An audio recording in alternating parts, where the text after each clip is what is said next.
take your seats.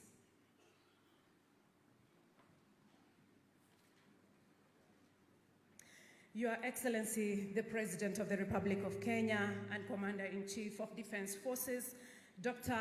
William Samoei Ruto, COG Chair, Madam Anne Waiguru, the 6 sitting women governors, Governor Nairobi Johnson Sakaja, former governors present, Cabinet Secretary Gender, Culture, the Arts and Heritage, Aisha Jumwa, all Cabinet Secretaries and Cabinet Principal Secretaries present, ambassadors, all national and international leaders present, ladies and gentlemen, good morning.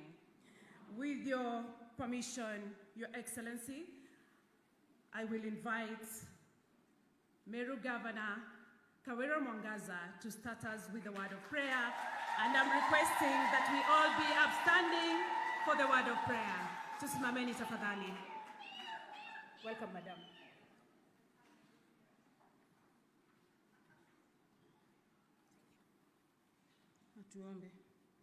Heavenly Father, in the mighty name of Jesus, we bless you this morning. You are awesome God, you reign forever. We pray for the blessings this morning. We pray that you give us divine grace. We pray for the women leadership, my Father, as we begin the meeting. We are also praying and reminding that our number of 7 women elected governors, O Jehovah God, to increase it by thy grace to more than 24. We pray this in Jesus' mighty name. Amen. With your permission, Your Excellency, now you may take your seats.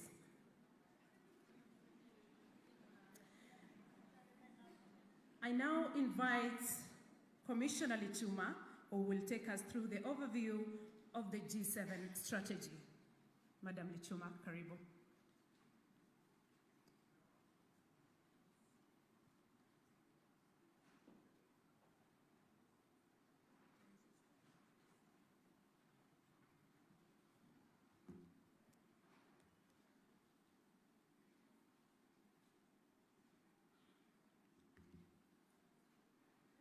Your Excellency, Dr. William Samoei Ruto, President of the Republic of Kenya and Commander-in-Chief of the Defense Forces, Excellency Governors present today, Cabinet Secretaries present, Excellency Ambassadors and Heads of Missions, Honorable Members of Parliament, Kenyan Women Parliamentary Association, members of the Diplomatic Corps, national county government officials, private sector and civil society representatives, distinguished guests, ladies and gentlemen, good morning.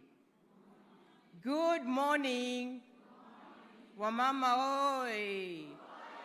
Wamama oi. Thank you very much. This is a day for the women of Kenya. I am here to do a very brief presentation on the G7 strategy. As we can see, in 2022, we managed to get 7 women governors. 2013, when we first received the Constitution, we went around this country campaigning, Your Excellency, but we got 0 women elected. It was a doom for the women of Kenya. 2017, we managed the pioneer 3 women governors. Those in the room, can we have you standing? I can see one.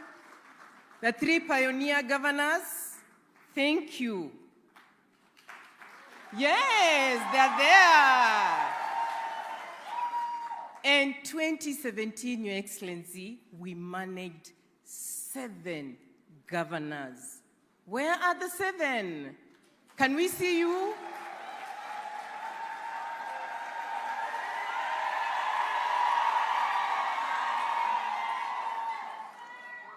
Those are the governors, Your Excellency, that are going to take this country to places. we put together a G7 strategy. G actually just standing for the governors. And in this strategy, we want to galvanize this country so that we see the women leadership bringing in what we desire.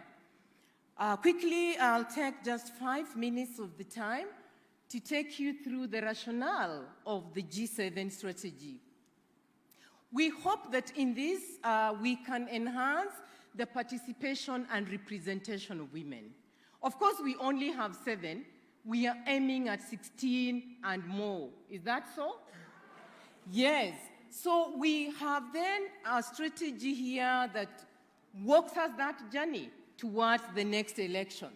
So we have 4 pillars, and in the first tier, we are seeing that we need to facilitate the retention, re-election, and transition of these women governors to the next level. Now, political figures with national influence of appeal, we can see on the platform there, and in this category, we still do not have a woman. We hope in the next election we will get a woman. Political party leadership and regional kingship is still heavily male-oriented. Parliamentary leadership, we have a bit of both men and women, and notable elected members and governors, we have both men and women, but the women numbers are still very, very limited. So the overall objective of the strategy of the G7, Your Excellency, and the members present in the room is first to enhance the women governors' political influence and leadership at the national and at the county level. Yes, they are elected at the county level, but we are looking at a situation where they also play politics at the national level.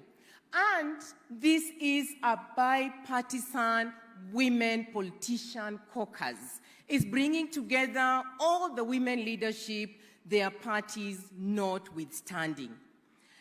The G7 are standing around those values: collaboration, partnership, integrity, equality, equity, inclusion, innovation, and professionalism.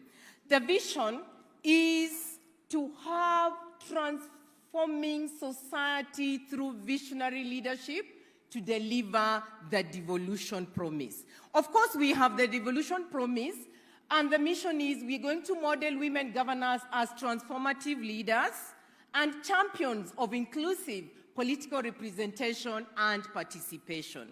Your Excellency, members, the motto is women leadership, redefining the devolution agenda. The epitome of devolution we are seeing in the 7 women that are seated before us. Our clarion call is G7 as we have it now to G16 and beyond 16. This strategy has 4 pillars. And the first pillar is socio-economic development. How can we be the champions of ensuring economic development goes side by side with political development? We have the political strategy, and this is where we want to move the women to have more women in the political leadership. Good governance, accountability, and access to justice. And we want to strengthen ourselves as institutional capacity in terms of what we deliver. Now, we see us moving to the next level, and we have the key result areas.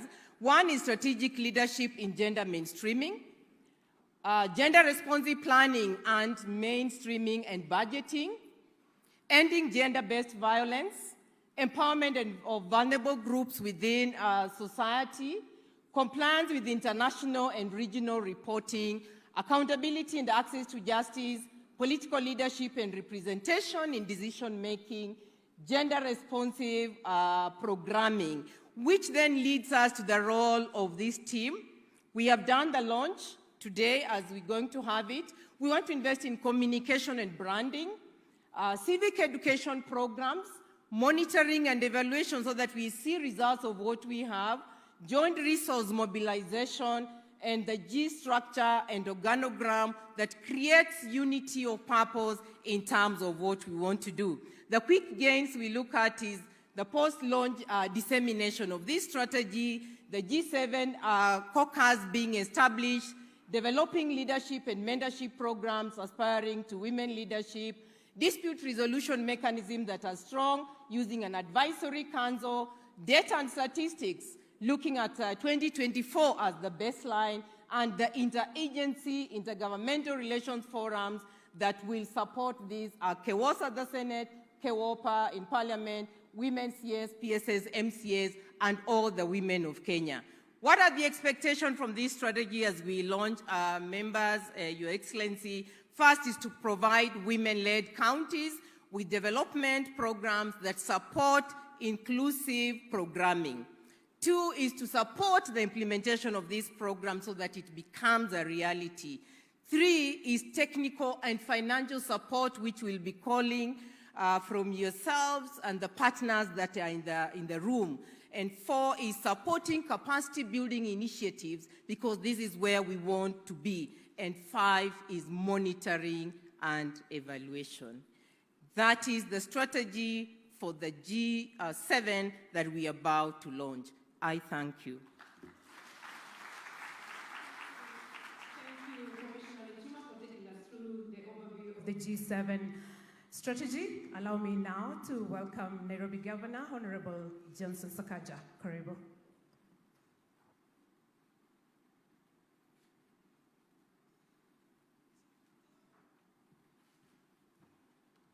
Asante sana, Your Excellency, the President of the Republic of Kenya, Excellency Governors and distinguished leaders. Allow me to ride on the protocols already established. Wamama hoye. Wamama hai.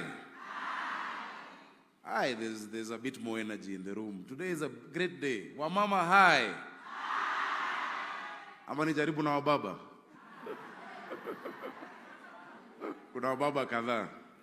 Your Excellency and distinguished leaders, it is indeed quite a privilege and honor and a joy on behalf of the people of Nairobi for us to be hosting this function today in Nairobi. Thank you for choosing the county of Nairobi. You could have done this anywhere in the country, but I'm sure you chose Nairobi not because of convenience, but because you are sure there's a governor who supports this cause in the county of Nairobi. Your Excellency and my colleague governors will tell you, starting with my big sister Anne WAIGURU, whom we really look up to. You know, you've shown exemplary leadership, you know, at the Council of Governors, and you've had a long journey with you from when we worked in the National Treasury. Cecily Mbarire, you know, with the indefatigable spirit, you know, a jewel in the east of Mount Kenya. Gladys Wanga, you know, who is setting the pace in many, many respects, being the first woman governor in her region, you know, and we were together in National Assembly and worked even later together. Of course, my sister Susan, former super senator, now super governor, doing amazing in Nakuru. Mheshimiwa Achani, you know, we're proud of you. Being elected in a Muslim, you know, county where previously, you know, religious limitations would not have had you there, and you've set the pace such that we've seen even in Marsabit now they're endorsing a lady to become governor, and you're paving the way for many more. Hongera sana. Of course, the unbeatable,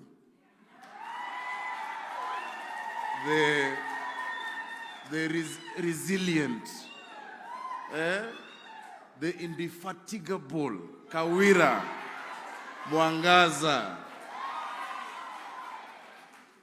You know, tomorrow my daughter will tell me she can be anything she wants to be in this country, whether or not it is political, because she will not know any glass ceiling or any limitation.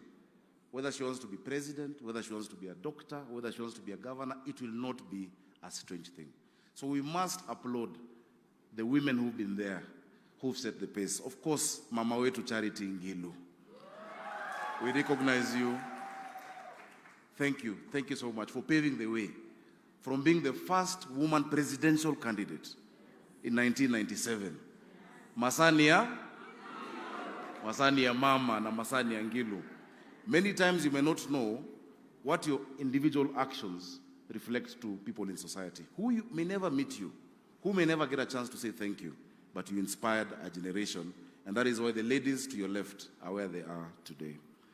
When President Obama came to Kenya in his second term, he said that when you exclude women from education, from opportunities, and from leadership, then you're only playing with half of the team. And how do you expect to win with only half of the team on the pitch? It is not only absurd, it is dumb. We need to have, and I must say that our claim to democracy as a country is tainted when half of the team is not on the table. I'm very proud that the women of Kenya, in various aspects, have decided to wake up from the slumbers of apathy to the pains and joys of national consciousness, and you've refused to watch your destiny pass you by. Many times, and I will blame us as men, many times, not just in politics, but even in business, but even in the corporate world, we've made it seem that the biggest obstacle for women in excelling and getting to the top is your femininity. And many times we tell you, be like a man. I want to say there's nothing that is farther from the truth. The flavor that women leadership adds is much needed. That beyond numbers and beyond budgets, your compassion sees faces. Your compassion sees people. So please don't try and say that for you to win these seats, mukue kama wanaume, jikaze kama wanaume, hapana kuwa kama mama. Because ni mama ndo tunahitaji. Nikimalizia kwa sababu muda, I am very happy that this G7 strategy is going to be done chronologically, starting with county 1 till 47. So by the time you get to 47, nitakuwa nimemaliza. So mkianza kuongeza idadi ya wamama, tafadhali mwanzie number 1, 2, 3, ndo mmalizie Nairobi. And we will support because, and that's on a light touch, I am a he for she champion. I have been he for she champion since I was a member of the National Assembly when I brought the amendments of what we today have as AGPO of 30% procurement opportunities for women, for youth, and for persons with disability. I'm proud of that legislation. I was a he for she champion in the Senate, you know, not just legislating, but once, Your Excellency, there was a controversy when I led the Kewopa delegation to the CSW, and I said, issues of gender are not men versus women. You need male champions as well to believe in this agenda. And the minute you get men who believe in this agenda, like my brother Kimani Ichung'wah, who is here as a leader of majority, then you can make them put their money where the mouth is when they go to the floor of parliament, when we're talking about the 2/3 gender rule, and we're talking about all other interventions. I must recognize my sister Beatrice Alachi, who has just come in. She's, I think, my only woman MP in Nairobi County. Out of 17, please let's appreciate Mheshimiwa Elachi. So asanteni sana, please feel at home. Nairobi is a very gender responsive county. And I know one day in future, especially after 9 or so years, we will have a woman governor in Nairobi who I will support with all my heart. As we move from G7, you know, G16 hata ni kidogo. I think we can do better. And if we commit, and I want to say this without any fear of contradiction, to especially target, because, you know, we sit in the Council of Governors together. Hatuwezi pangia wenzetu, si ndio? If we target the counties where men and women even, but men have done 2 terms, si tuanze na hizo. Ndio sasa tukuje tuwasupport kwa hizo counties watu wamefanya term 2, ndio tuendelee. Tusiwezi kuja hapa kujipotezea kazi. Na wapenda sana. Nairobi tunasema tuna walombo tov. May God bless you. And kweli na walombo tov kabisa. Sorry? Oh, sorry. I had not seen Governor Wavinya. Yes, Governor Wavinya, Governor Wavinya. Pole sana, Governor Wavinya. That is our neighbor in Nairobi. We work very closely together. She's also, with a serious fighting spirit. Welcome, welcome, Your Excellency, Governor Wavinya. Kwa hiyo mengi, karibuni sana Nairobi. Hii ni siku yenu, sio siku yetu kama wanaume. Thank you, Excellency, for making time for the ladies. Hawakuniambia dress code, but I can see you look so good in your purple tie. Unawezanga hata ungevaa ile kaunda ya purple, but najua uko na cabinet after this. May God bless you and enjoy.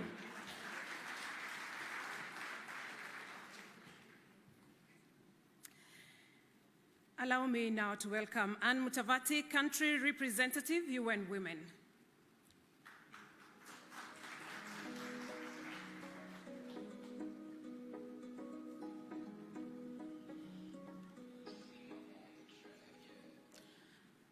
His Excellency William Samoei Ruto, President of the Republic of Kenya and Commander-in-Chief of the Kenya Defence Forces.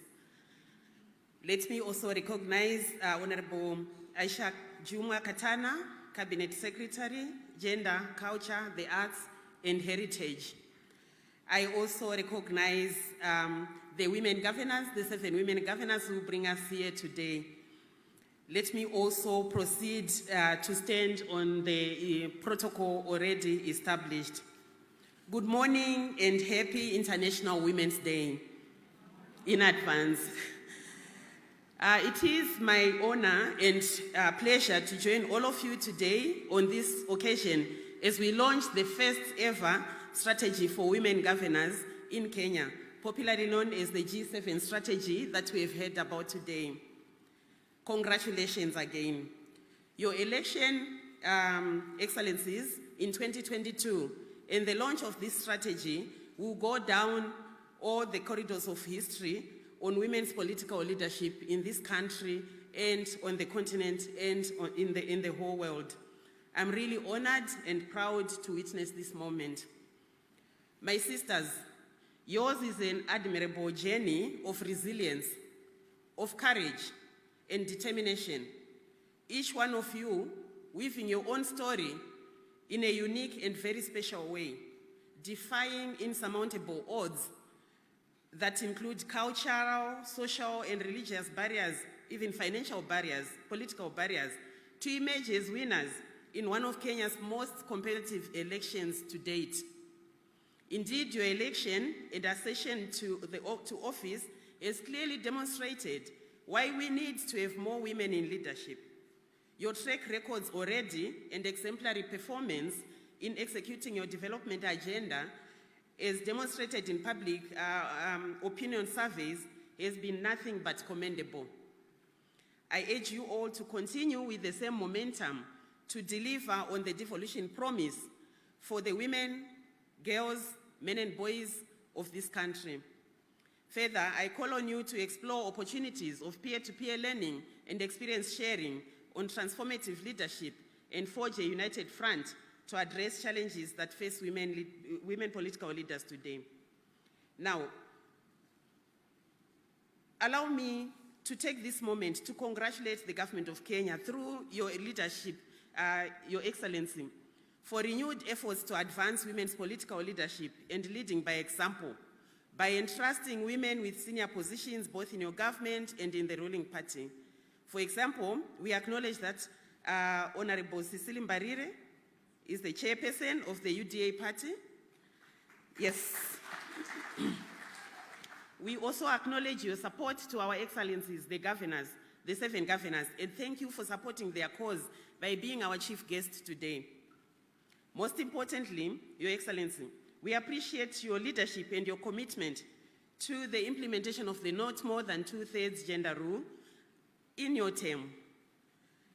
Excellency, thank you very much. As we celebrate the 2024 International Women's Day, the most perfect gift that you can give to the women of this country is to ensure that we legislate for the 2/3 gender bill, yes, which has been elusive for the past 13 years.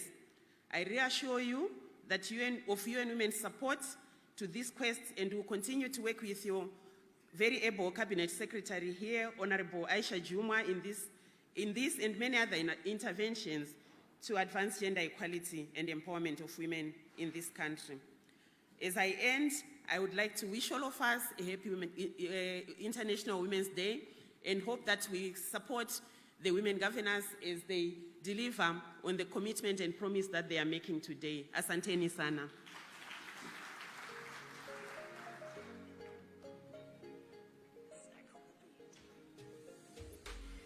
Allow me now to invite Sebastian Tia, Country Director, Oxfam, Kenya. Karibu.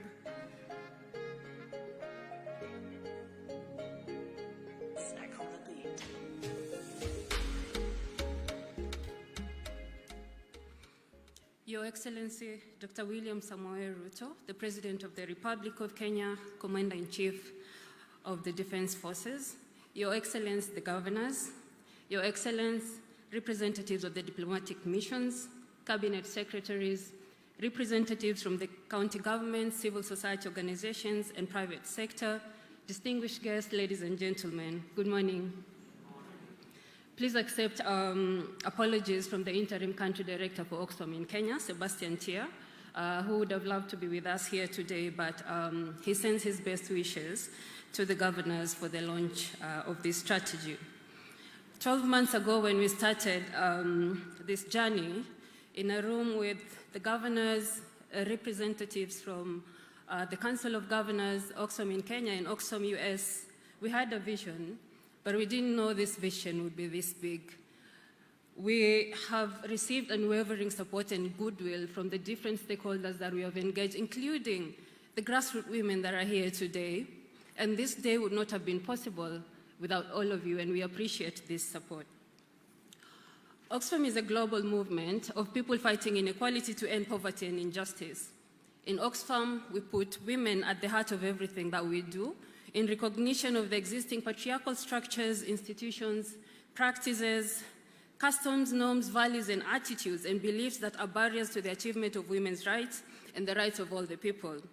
A reality that the governors have to contend with every day as they serve the Kenyans in their different counties.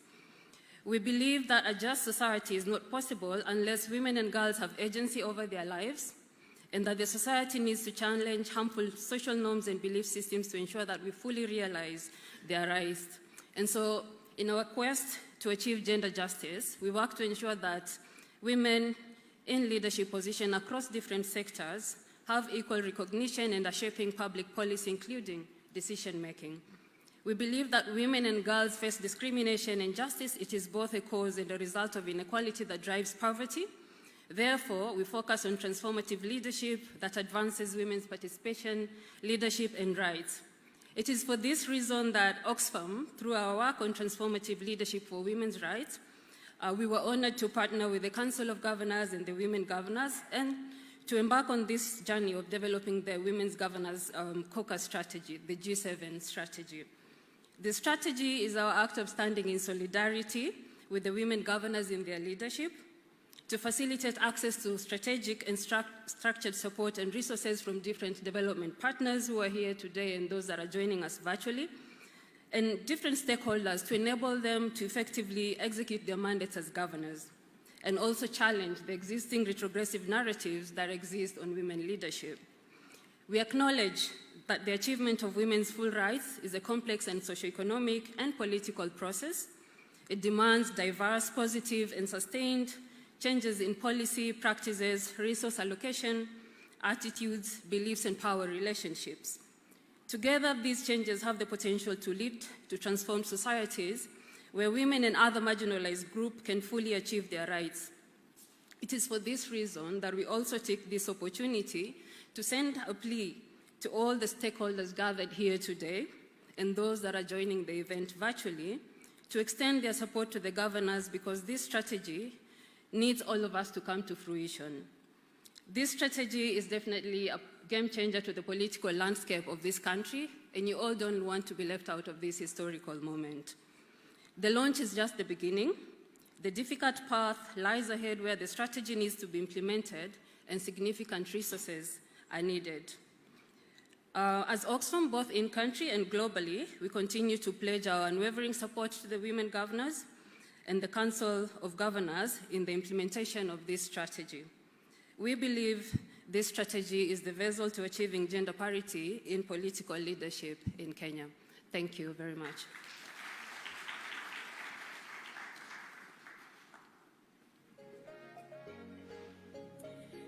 The next speaker is a former governor and was among the first women to be elected in the country as governors. Let's put our hands together and welcome former Kitui Governor, Honorable Charity Ngilu.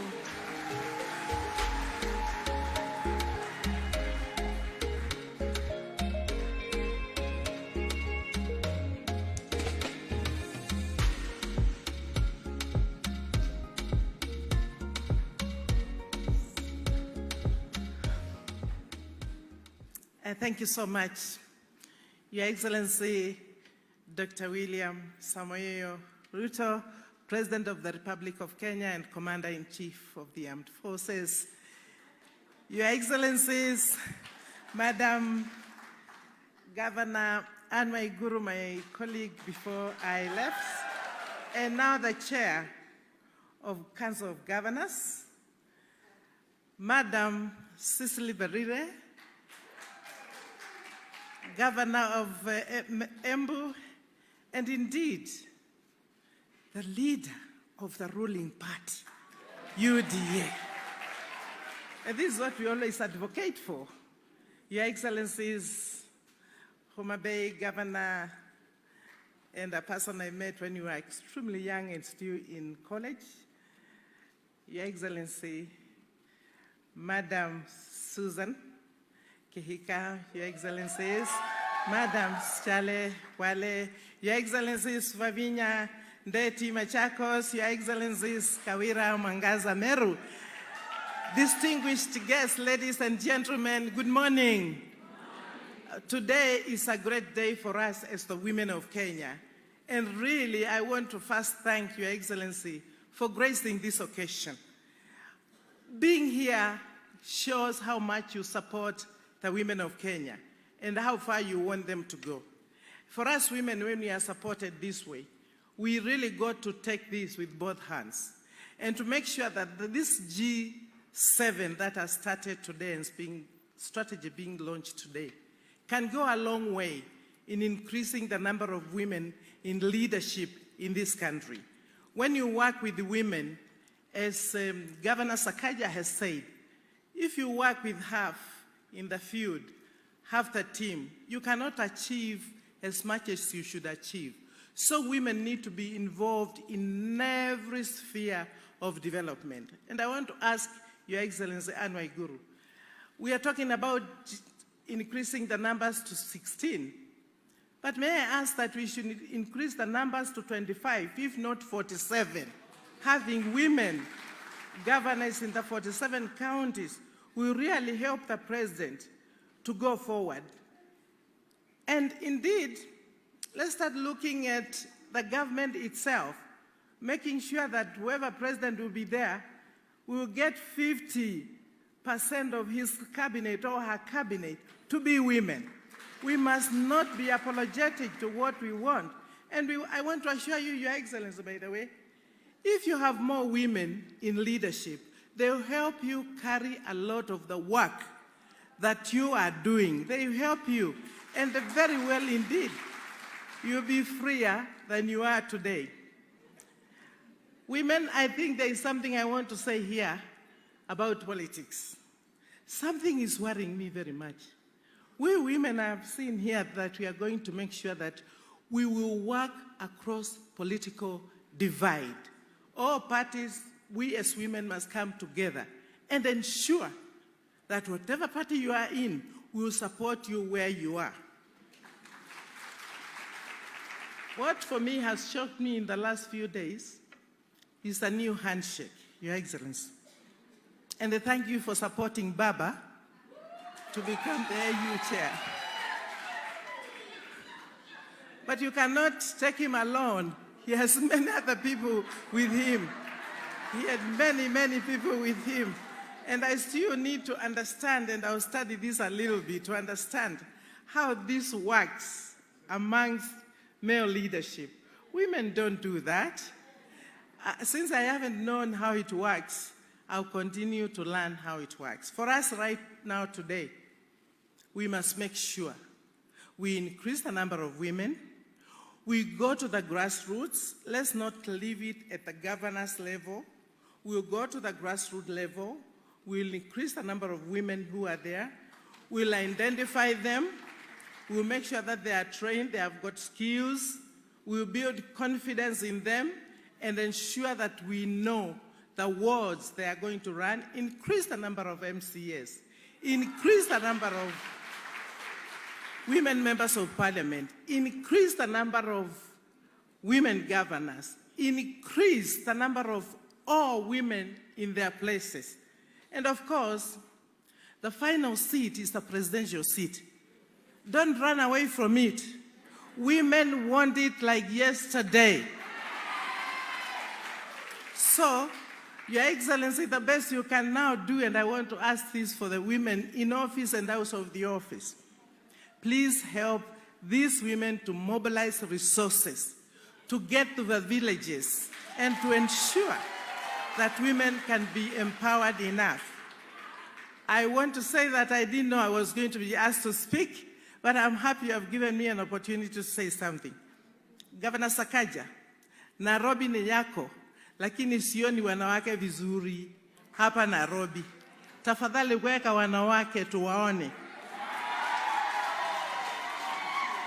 You cannot talk about he for she and we are not seeing it. You must walk the talk. And I'll be on your case. Your Excellency, and WAIGURU, please, Governor, be on the President's case and make sure that we keep in on his toes to ensure that we have the numbers. I want to thank you very much for inviting me to say a few words. Please, women, young women, governors, shine and shine and shine for Kenya. Asante sana. Thank you.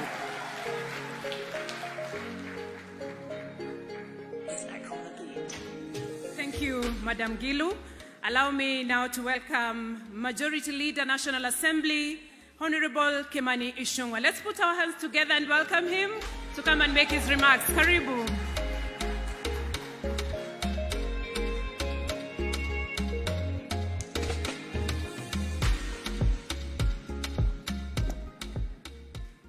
Thank you, Your Excellency, the President, the G7 governors, ladies and the few gentlemen in the room, good morning. Your Excellency, it is indeed a great honor to be before such a gracious congregation of very many beautiful ladies, led by these very hardworking, transformative, and visionary governors in the G7 group. Your Excellency, let me begin with a confession, and I know you have also said it. At one point, I did mention to you that if we had occasion to have a referendum in this country, as we talk about G7 and moving on to G16, as the G7 has proposed, it was also my proposal that should we ever have an occasion to amend our constitution through a referendum, because it's a referendum question, we should probably have the governor's seat preserved and reserved for women. And Your Excellency, I say that not just because I'm a father to 4 beautiful girls. Let me also disclose this morning, Your Excellency, that in my house, besides my wife and the 4 girls, my eldest daughter has a pet, which also happens to be female. So when in the last general elections last year, but one, Your Excellency, there was a loose grouping that called itself the Future is Female. They had a patron, and Governor Susan Kihika happened to name me as a patron of the Future is Female movement within the Kenya Kwanza and UDA grouping. Your Excellency, I'm indeed honored that today our party chair is none other than Governor Cecily Mbaride. And for us to be able to realize, Your Excellency, an incremental number of women governors, I think it will begin with political parties. And looking at the strategy that the G7 caucus has adopted, I think the party you lead as party leader UDA has led from the front, with chair of our party being Cecily Mbarire, and the endeavor to have more women governors must begin from our political parties, and also in the nomination of political party candidates in our strongholds. Let us make sure that we nominate more women for governor seats. And I want to challenge the G7 caucus that moving from 7 to 16 is not good enough for me. We probably should target 30 to 36 governors, so that if we falter, then we can get to the 16 that you are targeting. But I want to assure you that it is indeed possible. Your Excellency, if you saw that the vision that this caucus has, transforming society through visionary leadership that will deliver on the promise of devolution, I have no doubt in my mind, Your Excellency, that that promise of devolution can and will indeed be achieved through transformative and visionary leadership coming from our women governors. And I say this, Your Excellency, because if you look at Schedule 4 of our Constitution, many of the functions that were delegated to our devolved governments or devolved units, Your Excellency, be it the provision of water, be it healthcare, are issues that are core and are the heart of not just our women leaders, but women in the country. And these women leaders, Your Excellency, I have to say from my experience over the last many years that I have served with many of them, and I think I have worked with many of these governors currently here, Governor Kawera, Governor Achani, Governor Susan Kihika, Governor Wanga, Governor Cecily. We worked with them in the National Assembly. And Your Excellency, you also remember Governor Achani was a deputy governor. And many a times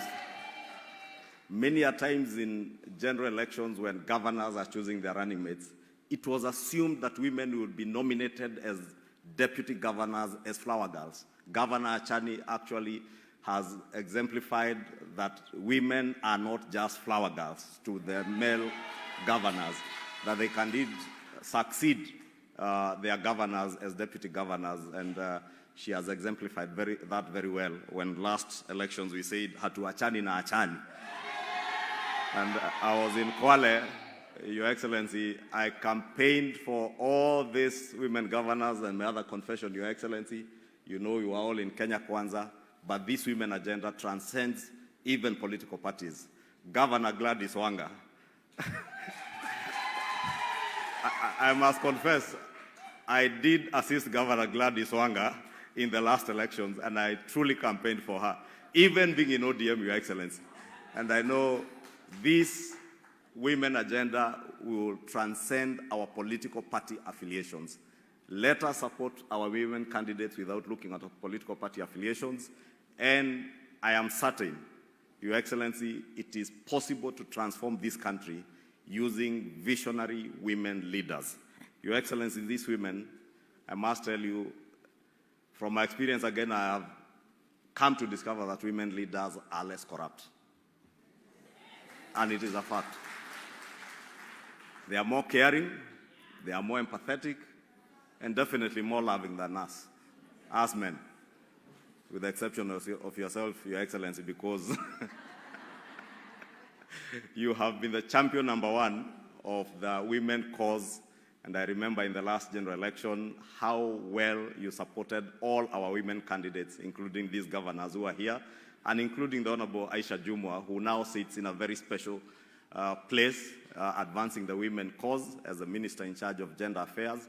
And Your Excellency, in conclusion, let me assure you and assure this gathering that within the National Assembly, we will not only support those of our members in the National Assembly, and I see many of them here who are eyeing governor seats. I know Governor Sakaja indicated that it will be chronological and suggested that we should probably begin with those male governors who are serving their second term. But I want to tell you, it is free for all. Any county, whether a governor is serving their first term or their second term, those seats will fall vacant when the elections are called. Go for any seat, including that of Governor Sakaja. And I know he's doing a great job in Nairobi, and many other male governors are doing a great job, but please challenge them. Your Excellency, in conclusion, on the two-thirds gender rule, Your Excellency, you have been at the forefront, and you did share with us a memoranda in the National Assembly and in Parliament on actualization of two-thirds gender rule. I want to confirm to Your Excellency, as the Leader of Majority in the National Assembly, that in Parliament we shall do whatever it takes to actualize the two-thirds gender rule this time round. Your Excellency, I am certain we shall be able to achieve that within your administration and have the two-thirds gender rule become a reality. With those many remarks, congratulations, ladies, on the launch of this G7. G7 came from the group of 7 countries that were the most advanced economies. I hope these 7 governors will also lead the 7 most advanced counties in our country. And let me congratulate all of them, because I have seen, at least I have toured each of their counties, including Machakos, and Kwale, Nakuru, Homa Bay, Embu, and Your Excellency, all these governors are doing extremely well, and I must say, way above our male colleagues. And I want to ask them to keep up, they stick to their plan, and they deliver to the people. Thank you, and may God bless you.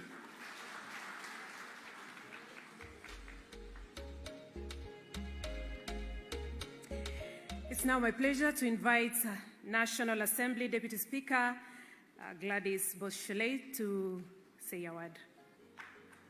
Let's put our hands together and welcome her.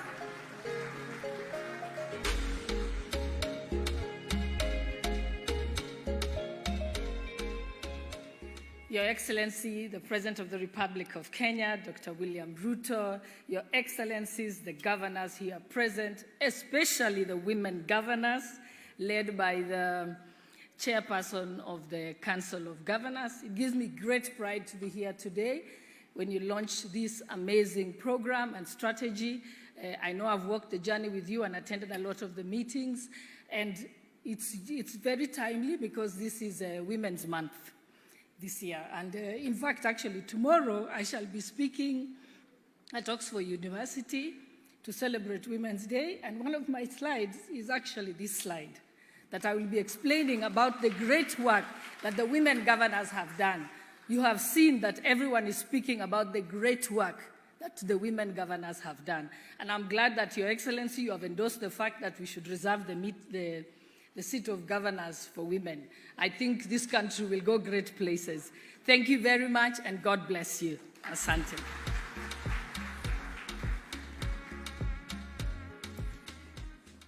I now invite Cabinet Secretary, Ministry of Gender, Culture, the Arts and Heritage, Honorable Aisha Jumwa.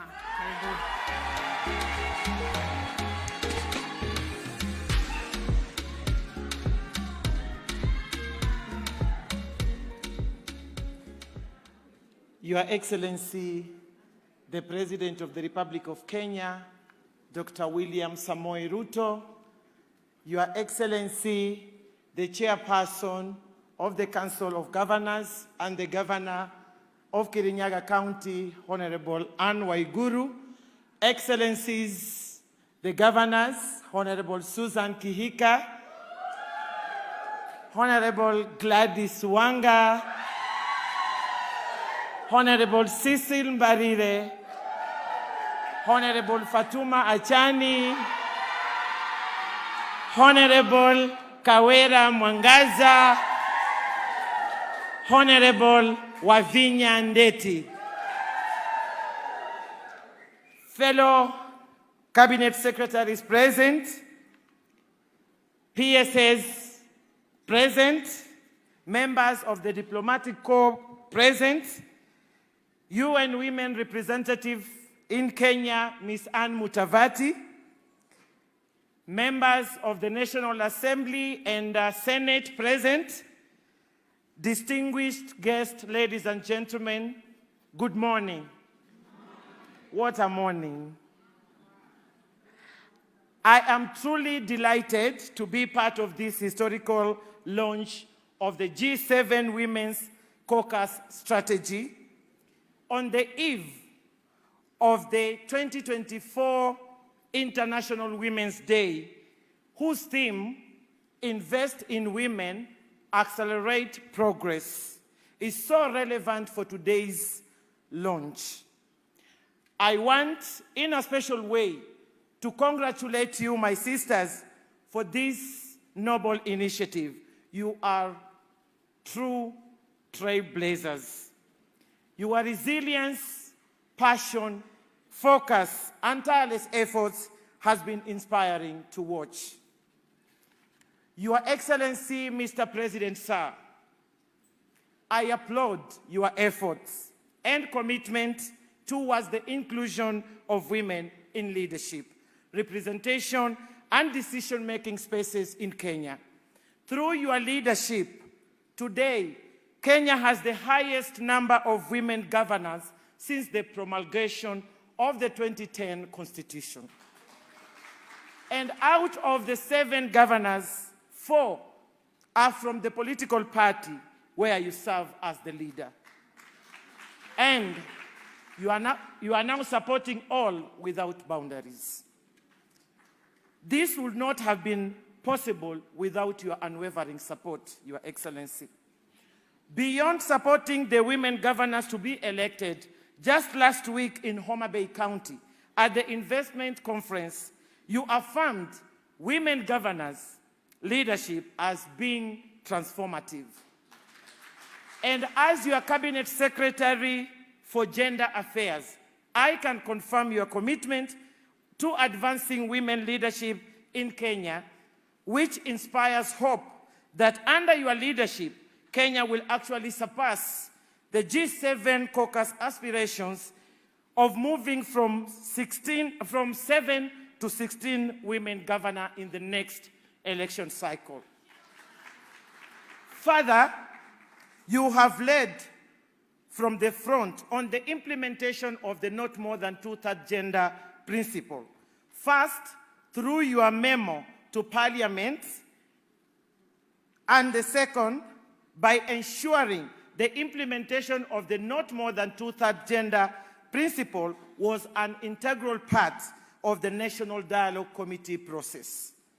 Your Excellency, sir, within the Ministry of Gender, Culture, the Arts, and Heritage, I continue to spearhead robust policies and legal frameworks and strategic initiatives to ensure the gender agenda is at the core of the implementation of the bottom-up transformation agenda, popularly known as BETTER.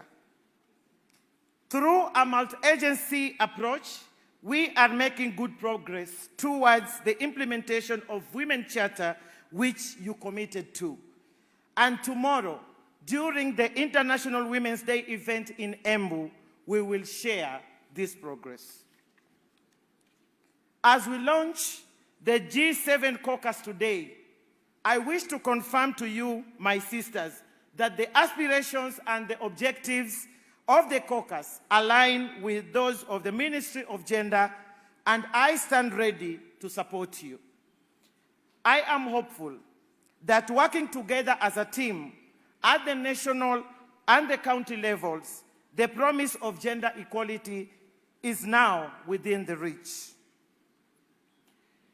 In conclusion, one thing is clear: investing in women and girls leads to sustainable development and create a future where all women and girls around the world are allowed to rise and reach their full potential.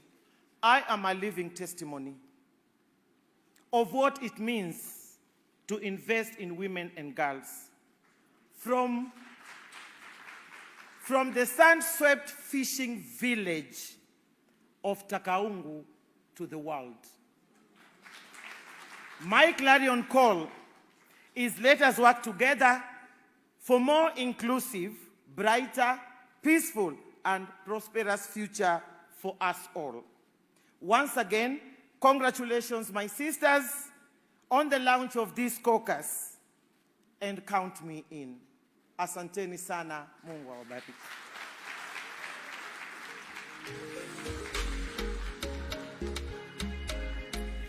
May I now request COG Chair, Madam Anne WAIGURU to make her way to the stage and take over the program. Tumkaribishe kwa makofi.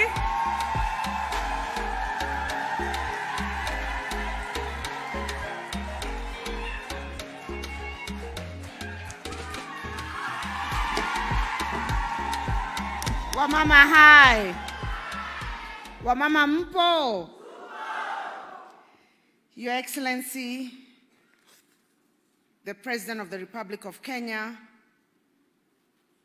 Your Excellency, Dr. William Samoei Ruto, PhD, CGH, Excellency Governors, Cabinet Secretaries, all protocols observed. Allow me to invite all my colleagues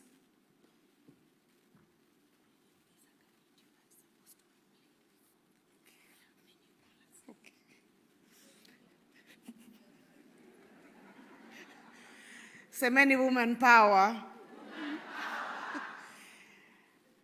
I have just been informed that there is a quick video that is supposed to play before I call my colleagues. It's for 3 minutes. Those who are operating, kindly put the video up.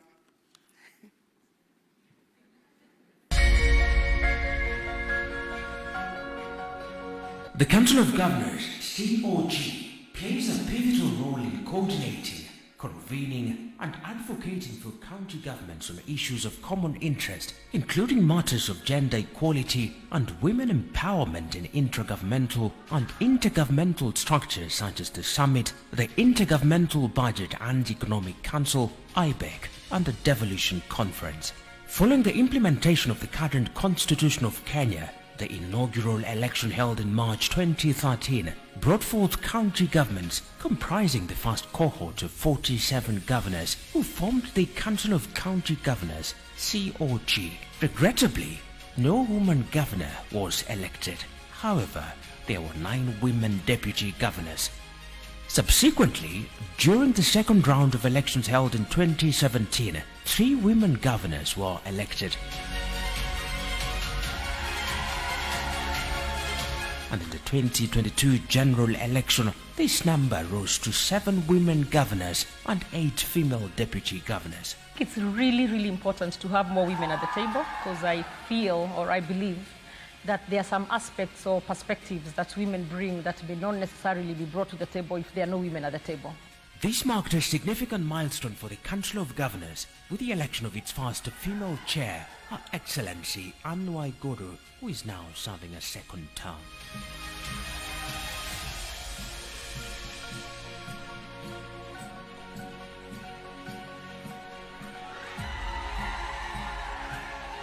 In collaboration with Oxfam in Kenya, the Council embarked on developing a strategy for the Women Governors Caucus, G7. This strategy aims to establish an influential, respected, and high-profile caucus of women governors. Additionally, the G7 strategy is designed to support female governors in showcasing the impact of devolution through transformative leadership, effective governance, and mentorship of women and girls. In this regard, the strategy is anchored on 4 pillars that are crucial to advancing women leadership and fostering inclusion. Socio-economic development pillar emphasizes the critical role of comprehensive, disaggregated cross-sector data on gender and service delivery. For us as governors and especially female governors, sitting at the decision-making table, we are to move ahead and make sure that we curb the issues of sexual gender-based violence by empowering women. We used to have so many early marriages because the girl child could not be taken to school because of poverty, and even the disabled could not be taken to school because of poverty. Recognizes that good governance is essential for progress, resting on pillars of transparency, participation, and fairness as enshrined in the Kenyan Constitution. In order for you to deliver on your development agenda and on the services that you provide to the people, financial stewardship comes first. You must ensure that the resources that come to the county are well utilized in a transparent way and accountable way that people are able to see value for money. Political strategy. This pillar recognizes that true change does not stop at increased numbers. You see, as a woman, you must have a strategy. You must know how you want to brand yourself so that you can sell yourself to the people. You must have your ideologies and what you believe in, yeah? And then stick to them. It is about creating an environment where women can not only participate, but also have their voices heard, their needs addressed, and their leadership recognized as pivotal to shaping the future of devolution in Kenya. Anytime a woman tries or thinks about joining politics, you must be prepared and be focused, because you will face a lot of challenges, you will face a lot of hurdles. You must be focused. As for me, I was so much focused that even after a lot of hindrances, like impeachments and what have you, I still had a vision and mission about the manifesto and the promises that I made to the people of Meru. Institutional strengthening recognizes the necessity of capacity building at all levels for the Women Governors Caucus to fulfill its mandate, including investing in institutional, organizational, and individual staff resources. With regard to engaging in training and capacity building, it's very critical for good governance. If you're going to mentor, or if you're going to transfer skills, if you're going to have efficient and effective institutions, training and capacity building has to be a continuous thing that you do. Additionally, mentorship is highlighted as a key strategic imperative for the development, progression, and empowerment of women leaders. Transformation is a powerful word. It's not change. You can change without discomfort. But when you want to do transformation, there will be resistance, there will be discomfort, there will be, people refusing, and you need courage to transform. And what is needed in our country is really transformation, where people can't recognize what they left. As the G7 strategy unfolds, the journey towards gender equality in governance is ignited. A new chapter in Kenya's political narrative, one where women's voices are heard, their contributions valued, and their leadership celebrated. G7! G7! G7! Our clarion call is G7 to G16.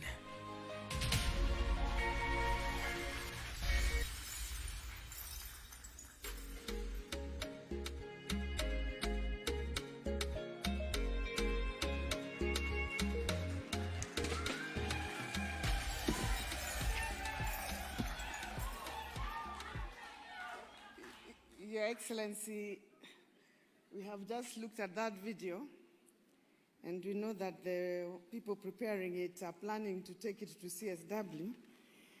But we have seen some of the shots. Some of us were not looking like we were in a moment of jokand and brouhaha, considering we were in Homa Bay. So we are going to be requesting that that video be redone just a little bit when we look a little bit more vibrant. But you've seen what the G7 is about. Allow me, Your Excellency, very quickly to request all my colleagues to come in front. We will not take more than 10 minutes. Makofi, tafadhali.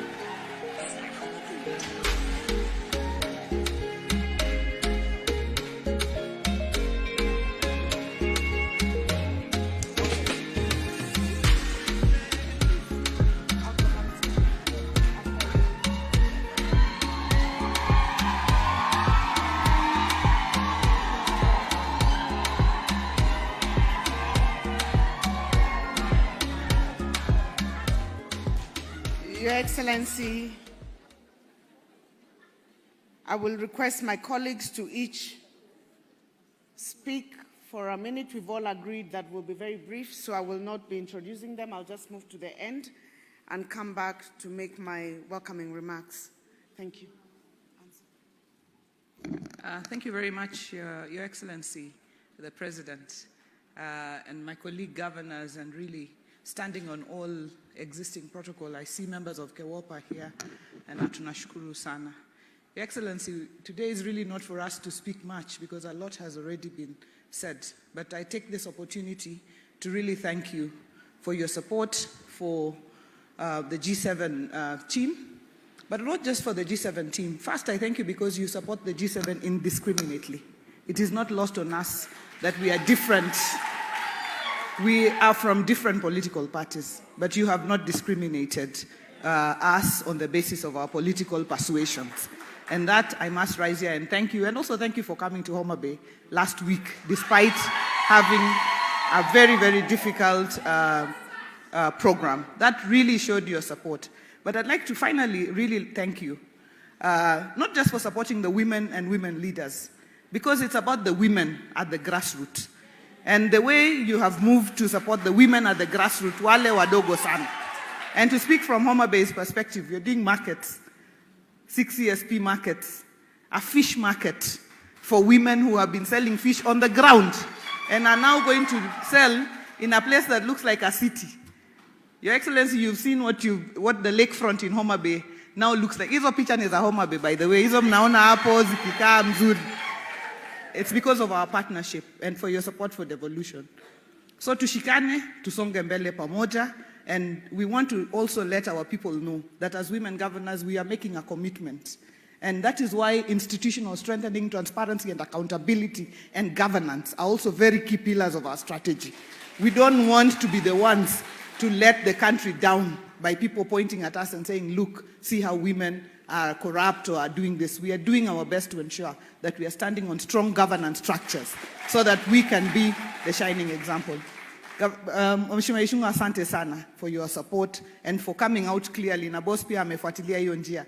Hii kiti ya governor, apart from ya Sakaja mwenye ako hapa, zote zikuwe za kina mama. Asante sana. And God bless you. I have a message which I will read later from Honorable Dr. Phoebe Mugasio, who was among our trailblazers. She was invited. I will read her message later when there is a bit more time. Asante. Your Excellency, the President of the Republic of Kenya, all protocols observed. Kina mama hai. Kina mama hai. God is good. And all the time. I'm really excited to be here this morning, and I want to thank His Excellency the President for gracing this occasion. Your presence is a sign that you truly believe in the leadership of women. And let me say that the dream that it is possible started in 2017 when we got the first 3 female governors elected. We had the Governor Charity Ngilu, my mentor, the Governor late Joyce Laboso, may her soul continue to rest in peace, and Governor, Chair of the Council of Governors, Governor Anne Mombi Waiguru. And so I want to thank those 3 great women because you made it possible for us to join you. And I want to particularly thank Anne Waiguru, who is my next door neighbor, because, Your Excellency, when I was campaigning, part of the reason the people of Embu County voted for me was because of the good news they were hearing from Kirinyaga. And because of her, the people of Embu believed a woman can deliver. Thank you, my sister, for making it possible for me to campaign easier and to give an example of you as my next door neighbor.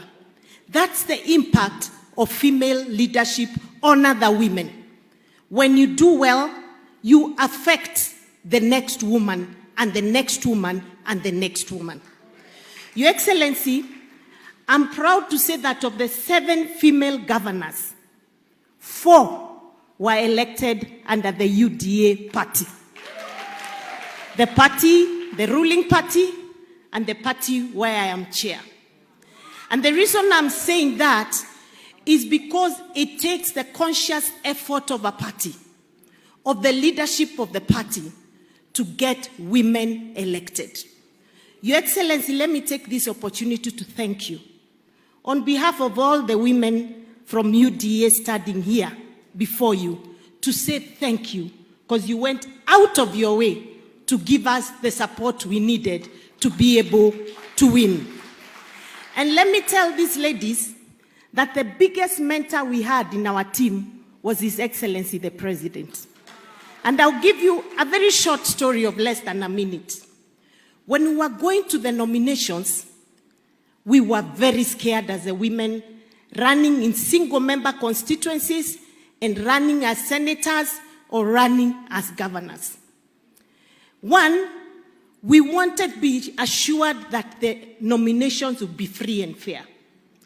And we didn't believe, out of experience, that we would get that fairness. So we called our party leader, His Excellency, and told him we want to meet him as the women. And we met him at a hotel late in the night because we had come from campaigns, and he was very tired, but he came. And we were all in a state of panic. Tunasikia tunapangiwa na hawa wanaume, Your Excellency. Sisi, tuambie kama you'll protect us and ensure we have free and fair nominations. And that is what he ensured happened, that we had free and fair nominations in the UDA party. But on that same day, he did something very interesting. He told us, I want to advise you ladies, because we had been going around campaigning, and he had this ladder he had created where we used to climb. Before, we used to climb on the bonnet of his car to speak to the masses. And it was the most gender difficult platform for us.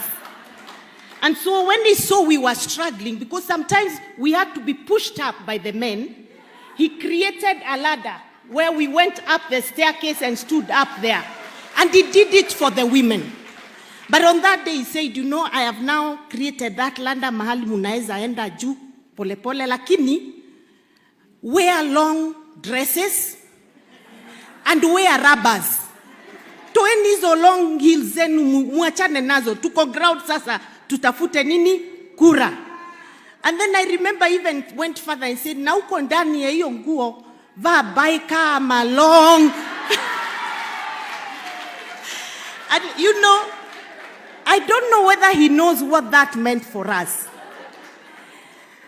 Because it meant then he's thinking very, very deeply about ensuring we have an enabling environment to do our campaigns. So, Your Excellency, thank you very much. We wore the bikers, we wore the rubbers, and we are here today. And so we will continue to wear them, but for now we want to deliver. I want to kindly request Your Excellency, the same way you held our hand before elections, the same way you have held our hand in the last 1 year. I know sometimes you get pressure from men asking you, kwa nini kila wakati tunakuona umeenda Nakuru? Kwa nini unaenda Homa Bay? Kwa nini unaenda Kirinyaga? Kwa nini unaenda Embu? Kwa nini unaenda Machakos? Keep coming to our counties, because that's the only way we will come up. May God bless you, and may I take this opportunity to kindly request champion number 1, my brother Kimani Ichung'wah, the 2/3 gender rule. Under the NADCO discussions, we approved the work of our great CS, Aisha Jumwa, who's done an amazing job. Please clap for her. Please, please, my brother Kimani Ichung'wah, support us. Make sure we deliver the 2/3 gender rule under your watch, and we'll be very, very happy. Finally, you're all welcome to Embu County tomorrow for the celebration of the International Women's Day tomorrow. Thank you very much.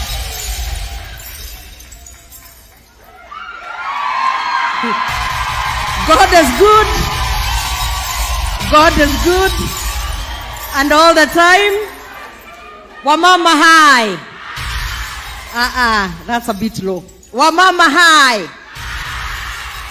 Your Excellency, I'm really so excited to be here this morning. And for me today, I'll just speak a little bit about how when we have somebody like His Excellency, who is the party leader, who is a party leader and now the president, obviously, but back then when we were running, who was our leader, who supports truly, not just in word, but in action, what that means in making sure that more women get elected, more women get nominated, more women are appointed to different positions, because that's the only way that we can have many numbers and eventually get to the top. Very quick story, Your Excellency. Let me tell them. His Excellency was that one big brother, like you had say to us. So some of us woke up and decided we wanted to run for governor. At the time, other than my very good supporting cast here, Kimani Ishongo and others, many people look at you, and I tell these colleagues of mine, my sisters here, I say, for me, people look at me, they're like, she's a small girl, You get? So sometimes, let me tell you an example. There's a time when I first started into politics. I've always been small by nature. And then I wanted to run for MP.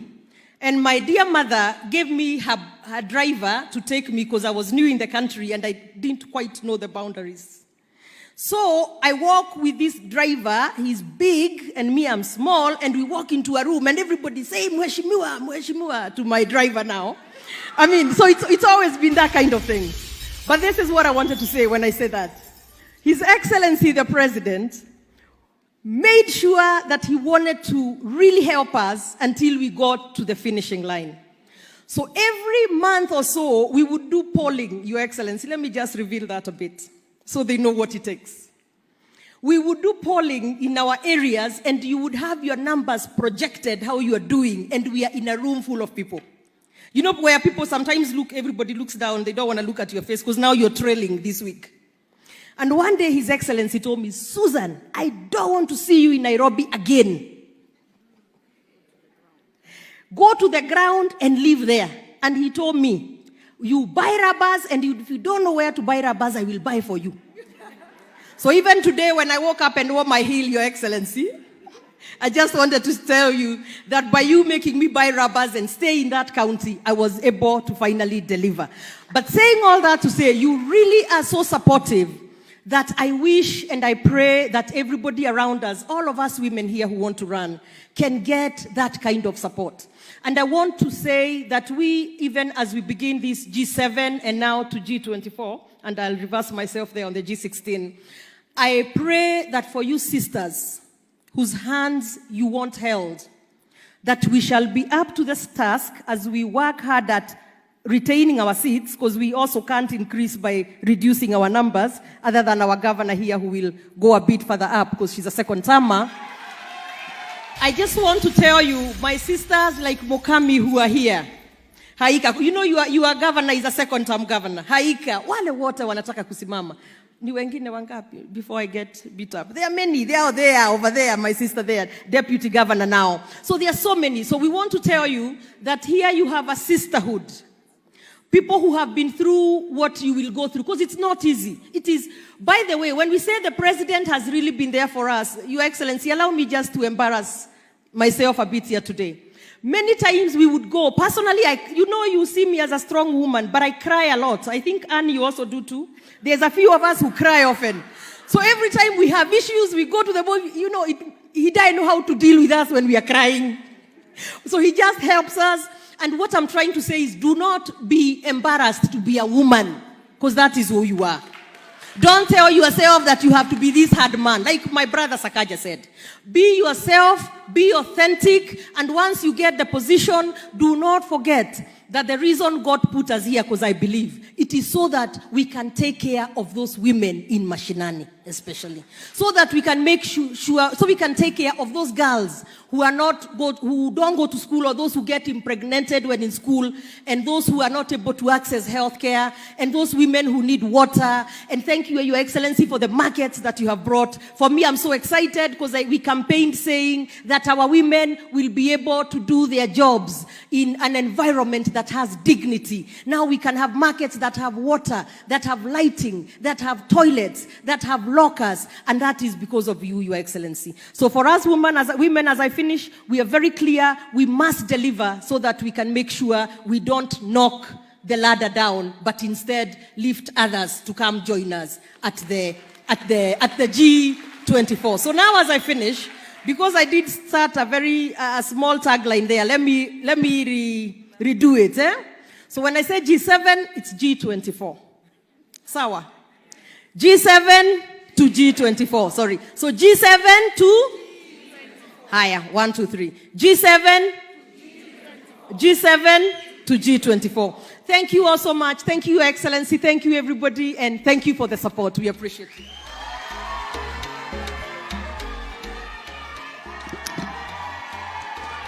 Thank you very much, Your Excellency, the President of the Republic of Kenya, Madam CS, fellow governors, Majority Leader, National Assembly, all protocol observed.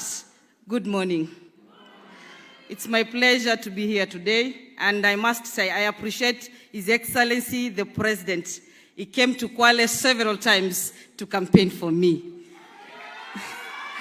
And here I am, the first female governor, Muslim governor in the country. Thank you very much, Your Excellency, for supporting the women of this country. And I want to assure the people in this room, we are delivering on the promises of devolution. And we're already in Kwale, by empowering women, financial empowerment. I've given tenders to around 20 women groups, women company groups. So devolution is working. As female governors, we want to assure you, come 2027, we are there. For Honorable Laika to become a governor, I have to deliver in Kwale, because she is my neighbor. I have to deliver. And I want to assure you, we are going to deliver as female governors. As it is, we are on the ground. You will see us all the time on the ground because we want to relate with the people. We value a lot public participation. So I want to assure Your Excellency, I want to assure you, come 2027, it will be 24 plus female governors. Because we are delivering on issues devolution.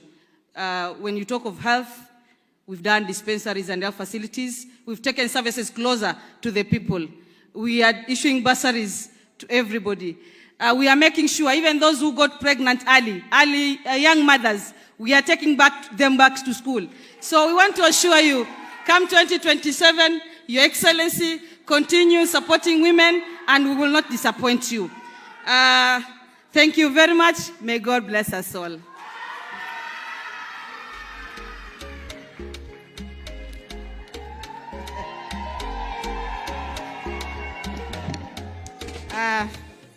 Your Excellency, the President of the Republic of Kenya, William Samoei Ruto, my fellow governors, na Wakenya wote, amjambo. Amjambo tena. Bwana Yesu asifiwe. Asifiwe tena. Assalamu alaikum. Your Excellency, we are here today to launch the G7 ya kina mama wale walichaguliwa kama magavana. Kuchaguliwa mama kama gavana sio kitu rahisi. Some of us tried for 10 good years to be governors. Na tukiangalia kaunti zote, Your Excellency, ukiangalia Machakos, Senator ni mama, Governor ni mama, Women Rep that is there, Speaker ni mama, Commissioner ni mama, Presiding Judge ni mama. Ukiangalia hata ma-OSPD, Machakos ni ya wamama. By the way, kama mnataka kubenchmark mali iko wamama, kujeni Machakos. Kutoka governor mpaka hata OCS.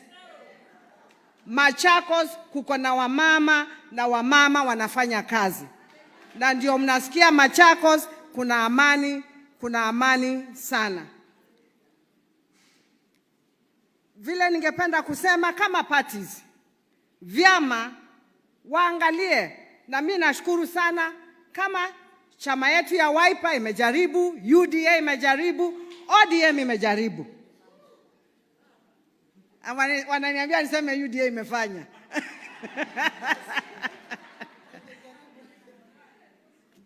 Kile tungeomba sasa ni kulete wakina mama katika vyama na kuwapatia vyo katika vyama. Mnajua mkitupatia kazi sisi kama kina mama, as we are always there to deliver. Kwa sababu ile kazi tuko nayo, sisi ni kazi ya kufanyia wa Kenya na ile ingine ni kazi ya nyumbani kwetu. Sisi hatuna mambo mingi. Kazi ni mbili, kwa hivyo akina mama wakisapotiwa tutaweza kuendelea vizuri. And we will support women empowerment in economic, social and political sphere. Na tukifanya hivyo sisi wote pamoja tutaweza kuendelea. We will also, we as G7 and even our political parties and our president here, we will promote policies that will drive women inclusion in business, education, and leadership education. We are not just looking at politics. We have to look at business, education, and leadership opportunities. Tukiweka kina mama kwa hiyo mikakati yote, tutaweza kuendelea vizuri. Na nimalizie na kusema, never apologize for being a woman. And a powerful woman. Each time a woman stands up for herself, she stands up for all the women. Embrace confidence whenever you go. A confident woman is a beautiful woman. Asante sana, Mheshimiwa Rais. Nikimalizia, you know we have unfinished business with you in Machakos. We have unfinished business and we have to deal with that business. Ndio Kenya iweze kufanya nini? Kusonga. Asanteni sana, Mwenyezi Mungu awabariki.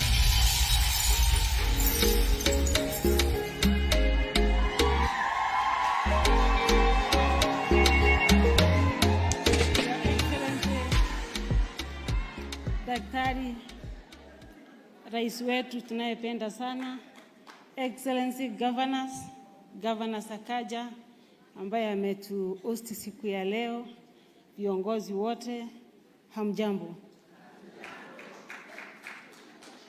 Your Excellency, kwa hawa mama wote ambao unaona hapa mbele, I'm the only governor ambaye alipewa nafasi ya uongozi akiwa independent candidate.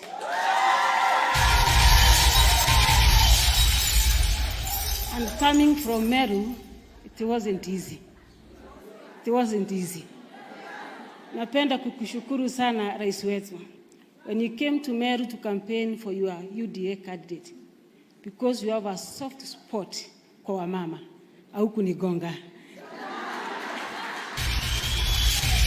You are so kind to women, and we really appreciate you kama kina mama. Napenda kukupongeza rais wetu. Hata kama mimi ni independent governor, your support imekuwa kubwa sana kwangu, especially Meru County.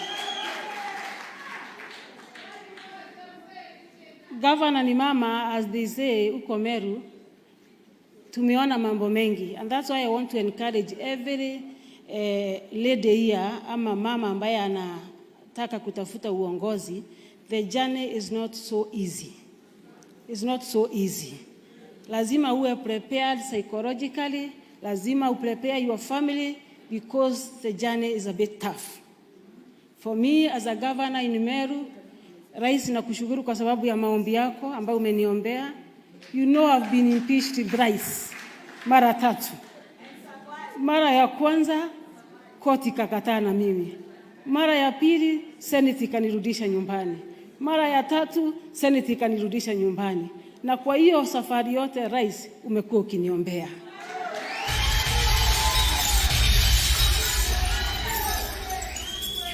you must be tough kwa hii safari. Na kwa safari ya ugavana kina mama, because we are here even to encourage those who want to aspire as governors, lazima tufanye kazi. Lazima tufanye kazi. Na kazi ndio imenisaidia mimi kama mama kutoka Meru nipewe nafasi ya uongozi.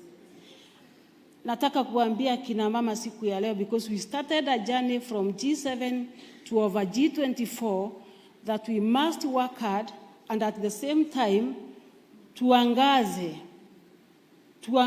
kazi ambazo tunafanya mashinani. We cannot be given positions just for the sake of, because we are women. Lazima tufanye kazi na kazi ionekane. I always tell leaders that any good job that we do, minus marketing, minus publicity, it's like winking to a beautiful girl in darkness. So we must work hard na tuangaze ile kazi yote tunafanya, watu watujue kama kina mama na watupee nafasi ya uongozi. I wish you well, kina mama wote. Asante Rais kwa sababu ya nafasi ya kutupatia nafasi ya kuonekana Kenya mzima ya kwamba kina mama wanaweza. God bless you, God bless you, God bless you. Thank you very much. I may now request my colleagues to take their seats. Makofi kwao tafadhali.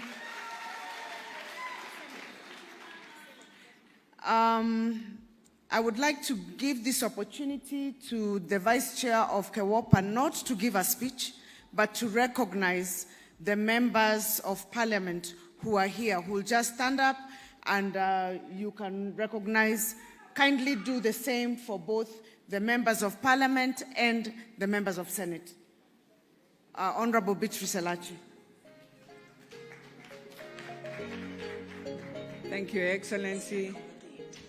Your Excellency, the President of the Republic of Kenya, riding on all protocols observed, I would wish to just request my fellow colleagues to just stand, both from Senate and National Assembly.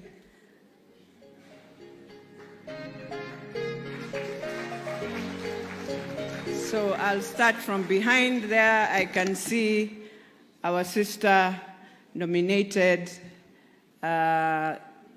in the National Assembly, Irene Mayaka. I can see my woman rep from West Pokot. I can see Senator Miraj, Susan from Tharaka-Nithi, woman rep, Senator, our SG and former SG, Veronica.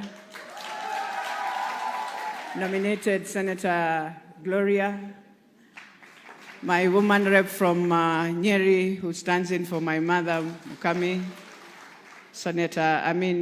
our woman rep, Taita Taveta Haika, Senator nominated, Senator Muma.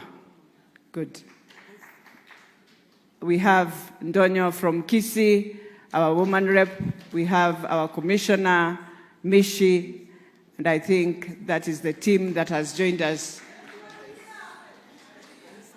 Oh yes, the woman rep of Nyamira, Jerusha. And we have our woman rep from Homa Bay, Ben Suda.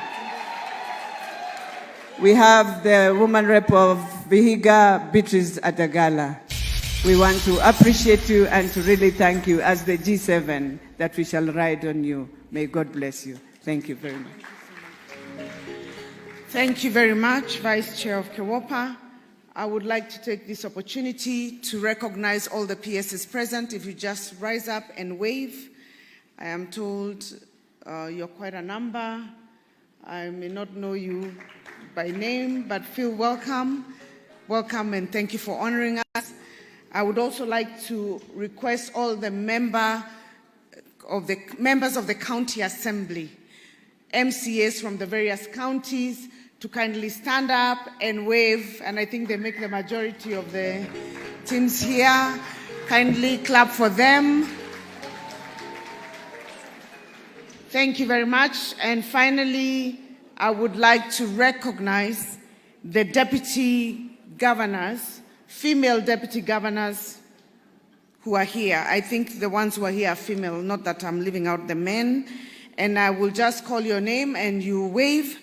Her Excellency Dr. Yulita Mitei from Nandi, Excellency Lucy Mulili from Makueni, Excellency Jennifer Mbatiani from Bungoma, Excellency Christine Kilalo, Taita Taveta, Excellency Philomena Kapkori, Trans Nzoia, Excellency Professor Grace Cheserek, Elgeyo Marakwet, Excellency Flora Chibule Kilifi, and Excellency Rosemary Kirika from Kiambu.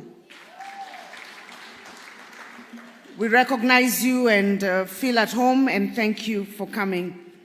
Your Excellency, I know time is gone, and I will be very brief. Excellency Governors, Cabinet Secretaries, Ambassadors, Honorable Members of Parliament, Majority Leader of Parliament, members of the Diplomatic Corps, private sector, civil society, all the distinguished guests, ladies and gentlemen, good morning again. Last week in Homa Bay, I shared a quote from the Luo community that said, "Arung dako kileng," which meant a woman's throw never misses its target. And today, as women governors, the women parliamentarians and MCAs in this room, and all the leaders, we promise not to miss this throw for the Kenyan women. Welcome to the G7 strategy launch.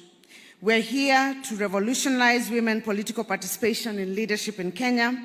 I am elated and eager to contribute to this historic journey that will inspire many women in Kenya to offer themselves to compete and take up leadership positions at the highest levels possible. Ladies and gentlemen, gender equality and women's empowerment is both a moral cause and an economic necessity. Women's active participation in public and political platforms builds resilient democracies, ensures political stability, promotes sustainable development, and will achieve the desired economic progress. Let us journey back together to 2013, when not a single female governor was elected in that election. A marginal improvement was recorded in 2017, where 3 women were elected as governors. We unfortunately lost one of our sisters, the indomitable Her Excellency, the late Dr. Joyce Laboso. May her soul continue resting in peace. And at this moment, I would like us to bow down and take a moment of silence in her honor.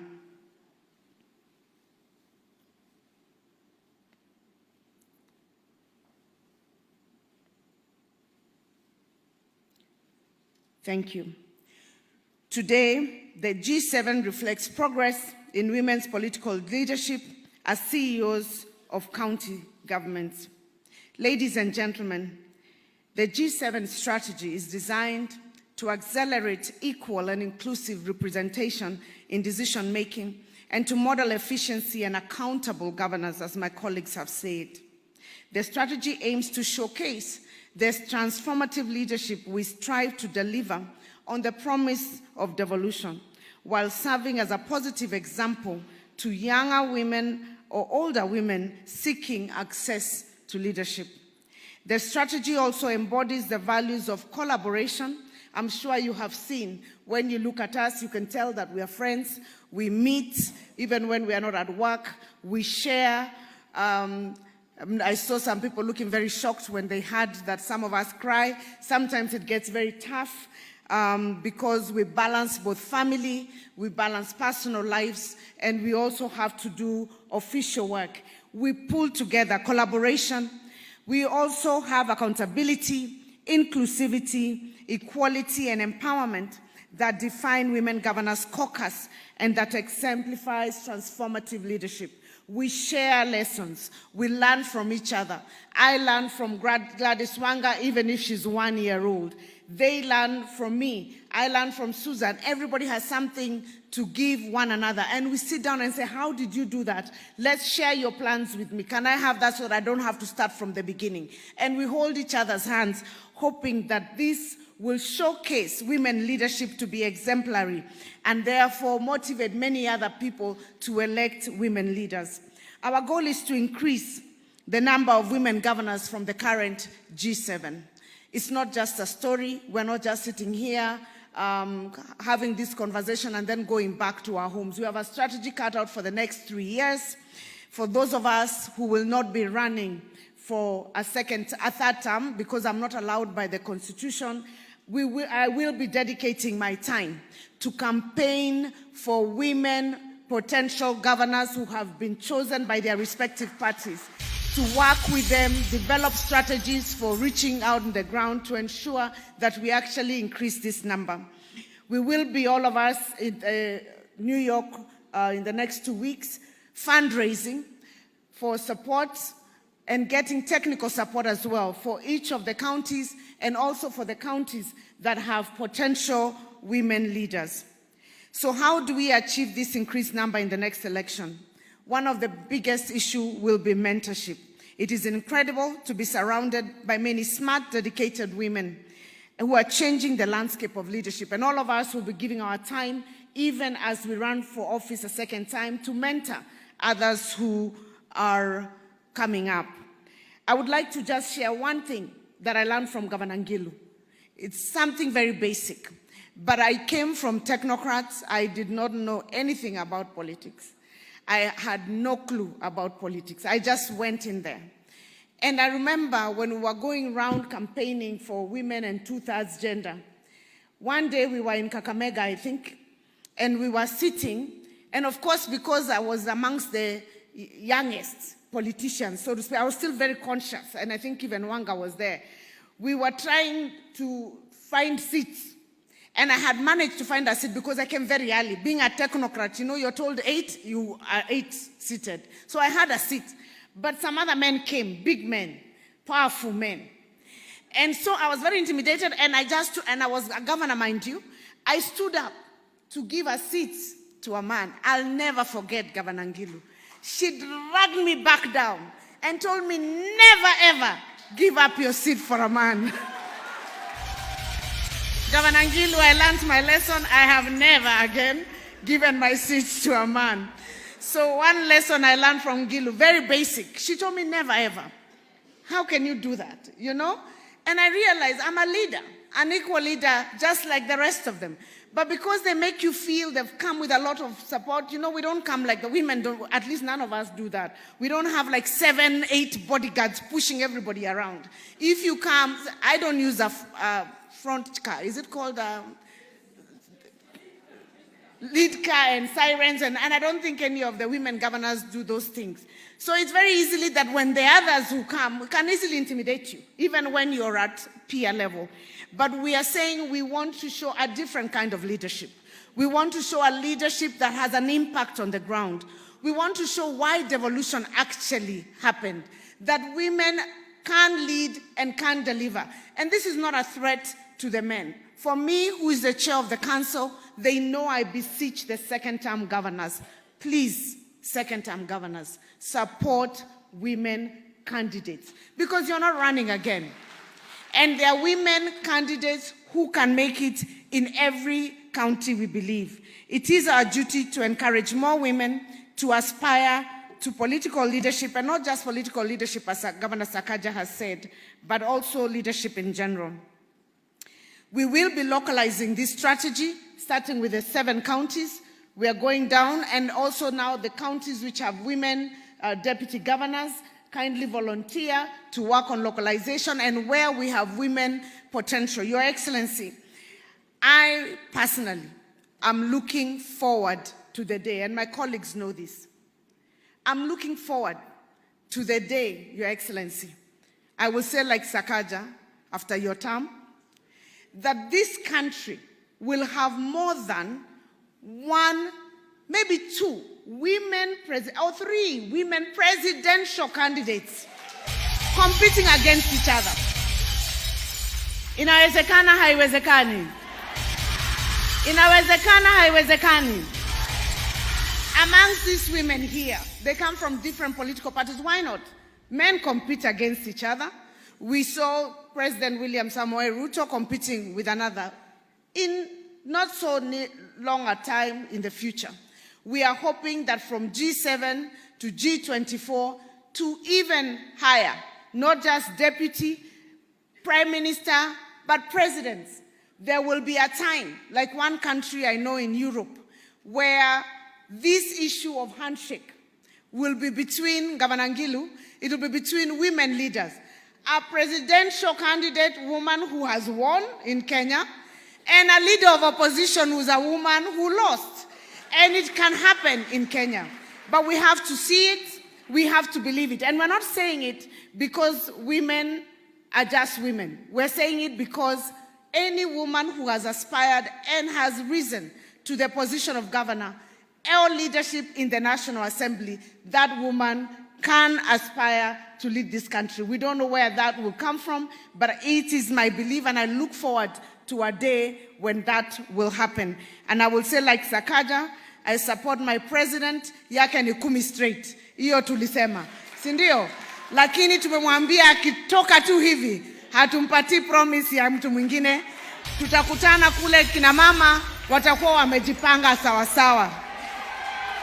Your Excellency, wamama hai, wamama mpo, mnaweza ya mwezi, mtajipanga ama mtajipanga? Tunaambia President William Ruto 10 straight, sindio?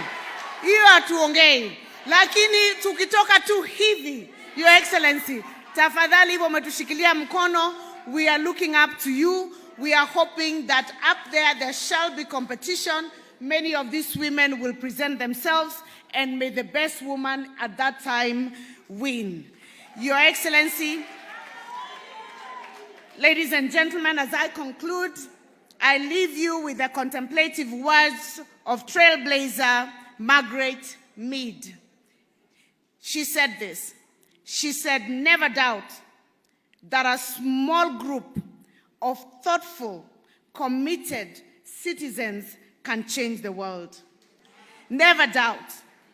Indeed, it's the only thing that ever has changed the world." So never doubt that a small group of 7 women governors who are thoughtful, committed, capable, inspired, dedicated, intelligent, beautiful,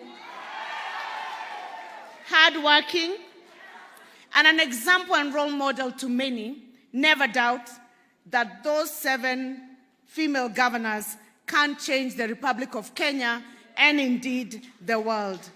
As you've heard, indeed, it's the only thing that ever has. May those who participate in the advancement of women in leadership agenda and the G7 members transform this nation. Asanteni sana.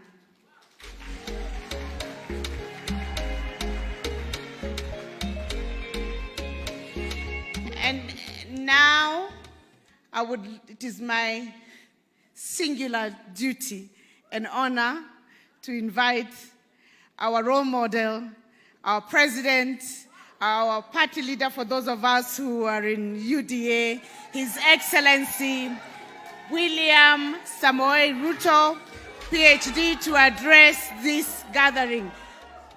Tumkaribishe na makofi tafadhali.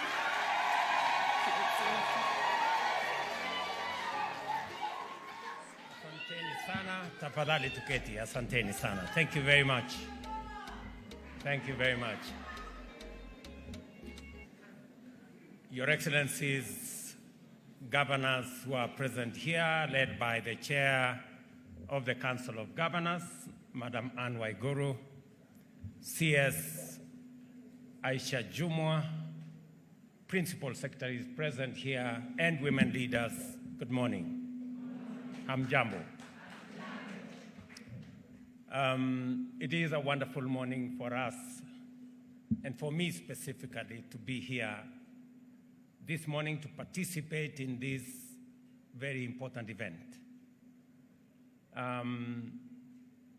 Our nation's quest for prosperity has been hampered by fundamental inclusivity deficit, which is a consequence of chronic unresolved marginalization on regional, ethnic, socioeconomic, and gender basis. We have resolved as a people to implement a bottom-up economic transformation agenda, not only to address these shortcomings, but also to build a nationwide, all-of-society, multidisciplinary, multi-sectoral, grassroots-to-capital coalition of Kenya's women and men, both young and old, and of all walks of life, to make up for lost time and to deliver shared prosperity within our generation. And that is why I purposely came for this event, because it speaks to the heart of what we need to do together as a people. Kenya has been making steady progress in many sectors for many decades now. However, the rate of progress has always remained behind the levels of poverty and inequality, making sustainable development and inclusive growth an elusive target for the majority. There are a number of underlying structural causes of this state of affairs. The least appreciated of these structural hindrances is almost the most obvious. As a nation, we do not have all hands on deck, and for 6 decades have locked a significant part of our population from contributing to and benefiting from economic growth and national development. As a result, the opportunities we have denied ourselves are vast. The cost of this persistent and systemic omission is huge, and the negative impact on the people, especially the most vulnerable, is immense. It is clear that a truly inclusive economy would be at least twice as productive, meaning that we would have exceeded our most ambitious development projections long time ago. We can accelerate our progress to become an industrialized, high-income economy by radically enhancing the inclusion and participation of women in leadership. And speaking about women and participation in our country, even when we speak even about politics alone, despite that we have few women elected, majority of voters in Kenya are women. So there is no doubt as to whether women participate in politics or not, because they do. But now it is time for us to move it a notch higher, that women should not only participate in terms of being voters, they should participate in terms of being candidates and in being elected as leaders. And it is not just politically correct to say we should have women leaders. It is the constitutional thing to do, and it is the moral imperative that we must aspire to achieve. And therefore, when I was requested by these great ladies to participate in this launch of G7, the great 7 women governor leaders in Kenya, I thought it was a good place for me to come and ask us as a nation to recognize the participation of women. And none of us, no man, however prejudiced they are, did not come from a womb of a mother. We may be whatever we are, we may be strong, we may be opinionated, we may even have issues of prejudice. But the basic fact is that we were born by women. So just that recognition alone should give us the courage and the inspiration to support women in Kenya.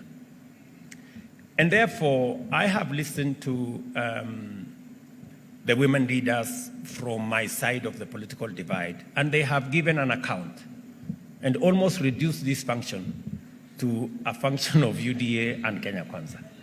But it is because they know that it takes courage, it takes a lot of support to get matters gender appreciated by our society now. But let me encourage you that what the women governors are doing, they are doing more campaign than any campaign can be done. In the good job they are doing in their counties, they are not only inspiring other women to be leaders, but they are making it easier for the country to elect women the next time round. So, Your Excellencies, governors who are women in our midst, you owe it to the women of Kenya to shine.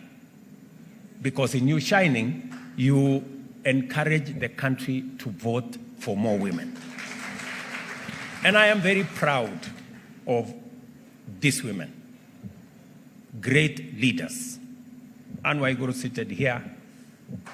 My dear sister says, Barire, who is here, Gladys Wanga, Susan Kehika, Fatuma Achani, and Kawira Mwangaza, and of course, Wavinya Ndeti. These women, and allow me to say that, have demonstrated great integrity, understanding of what they need to do. And I have always gone out of my way to facilitate them, to support them whenever I can. And I want to promise that that is going to continue. That is going to continue. I know that some of the accounts they have given, let me say three things. Number one, women are very reliable. When I ran into political turbulence as deputy president, more women stood by me than men in my team. And that is a fact. In the last election, for some reason, more women voted for me than men.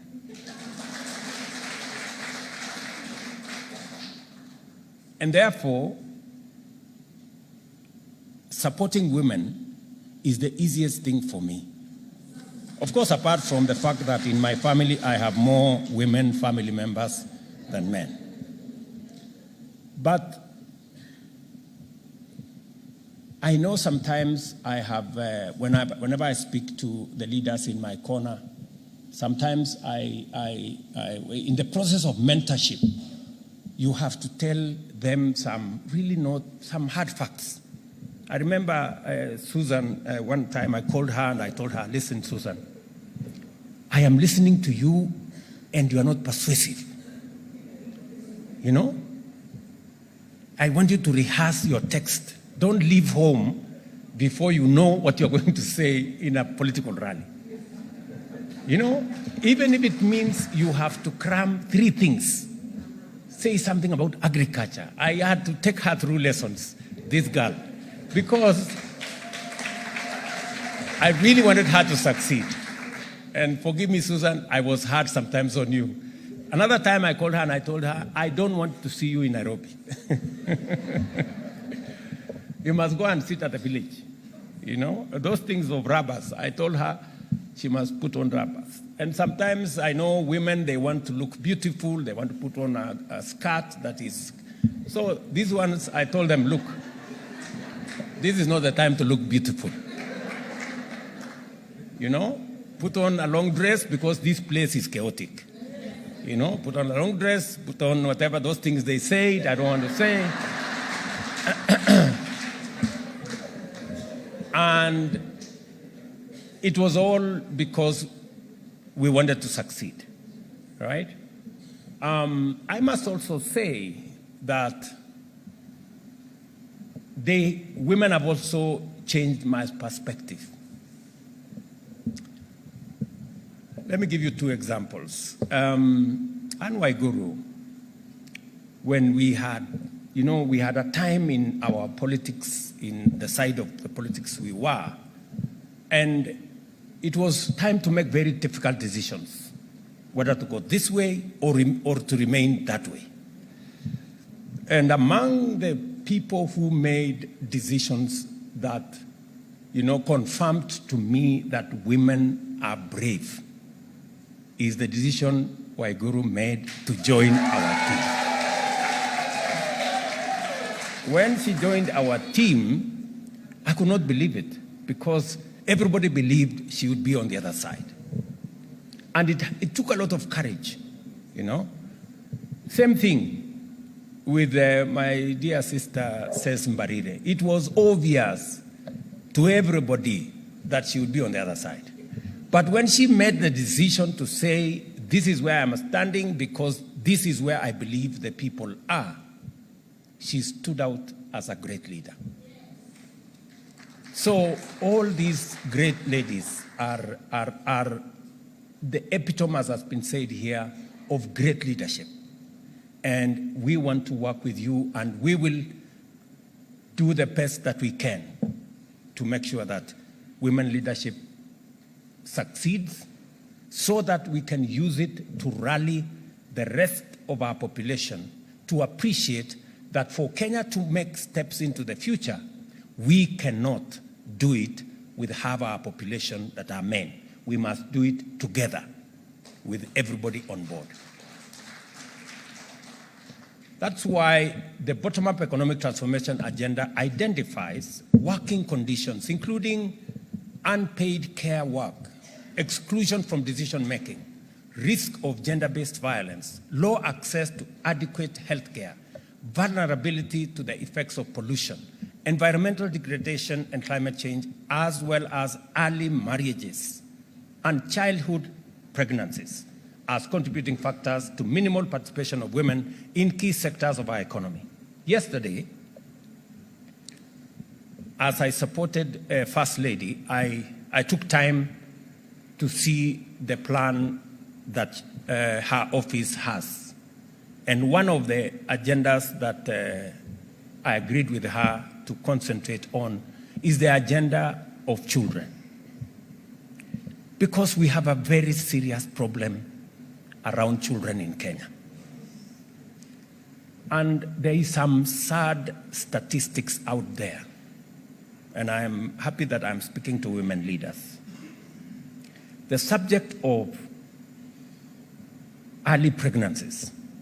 Statistics show that Kenya, in the world, is the second highest in the world where early pregnancies happen. This is our country in the world.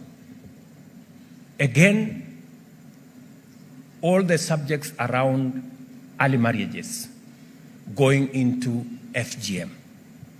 So, I am asking women leaders, as I do men leaders, to work in concert, all of us, to protect our children, especially from FGM, early marriages, and early pregnancies, because it is destroying the future of many of our children.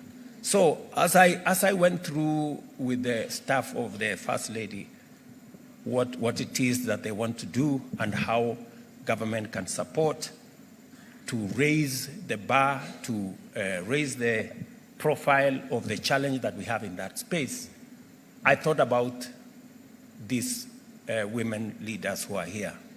Please take it upon yourselves, as you do the many things, to also work with us in making sure that we protect our children, especially our girls. I know we have set targets for ourselves, especially on the subject of FGM. I want to tell men to stand, to come forward and protect our women from FGM, even if it is for selfish reasons. You know, FGM destroys women and makes them less confident, less effective, and creates many challenges around it. Men should know, in fact, men should be champions against FGM. Because you know what it is. FGM destroys everything that would be good in a woman. So, and I am saying this to the men here, you know, because even if it is for selfish reasons, because we are the ones who enjoy when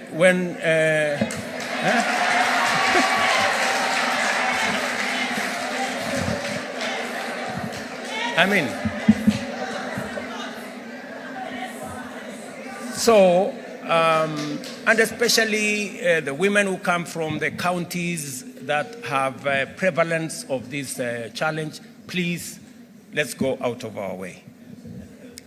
And therefore, we made a commitment to the people of Kenya to accelerate interventions to actualize the constitutional gender inclusion threshold and pursue radical imaginative strategies towards this end, and to significantly enhance financial inclusion of women, among other efforts.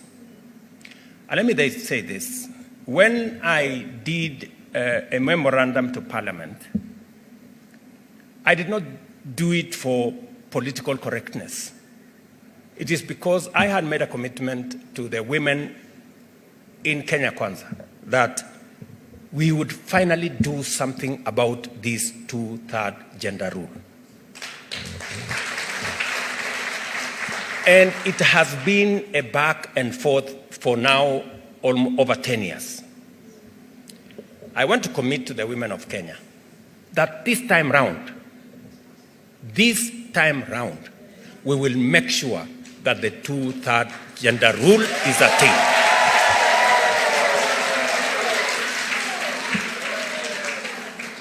And the exercise that is going on in Parliament, the NADCO report, now includes what Aisha Jumwa and her team have been doing.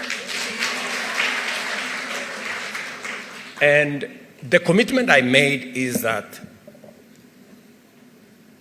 for the 290 seats,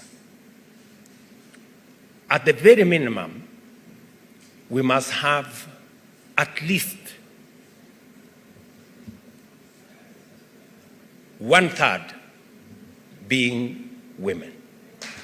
Now, I know there is a lot of calculus and mathematics and interpretations and what, but in the bill that is going to go to Parliament, we will make sure that at least more women, and hopefully we can do this by next year, more women get to leadership in Parliament. And my instructions are very clear to Kimani Ichung'wah, who is the leader of majority in the National Assembly, and the PG of our Kenya Kwanza team, that will be the official position of the party. And we have talked to many leaders, especially men. And I can tell you, ladies, for the first time, I see that men are committed to making sure that this time round, we succeed in actualizing the 2/3 gender rule in the frame that we have set. And I want to ask women leaders, I know you may want higher numbers, but we can do it, you know, we can do it progressively. let us get what we think is attainable now. You guys know what you need to do. We can then take it to the next level, and then take it to the next level, and finally get it to 50-50. Let me also say the following. Cecily Mbarire is the chair of UDA, not by default. It is deliberate and it is intentional. And one of the assignments she has is that we must, as a party, lead from the front, and we must make it in the rules, Madam Cecily Mbarire, that when Rigiji and myself tukifika hapo mbele na tumepangana, tumekubaliana vile itaenda, we must also agree that going forward, if a man is a candidate for president in our party, the woman must be the runner.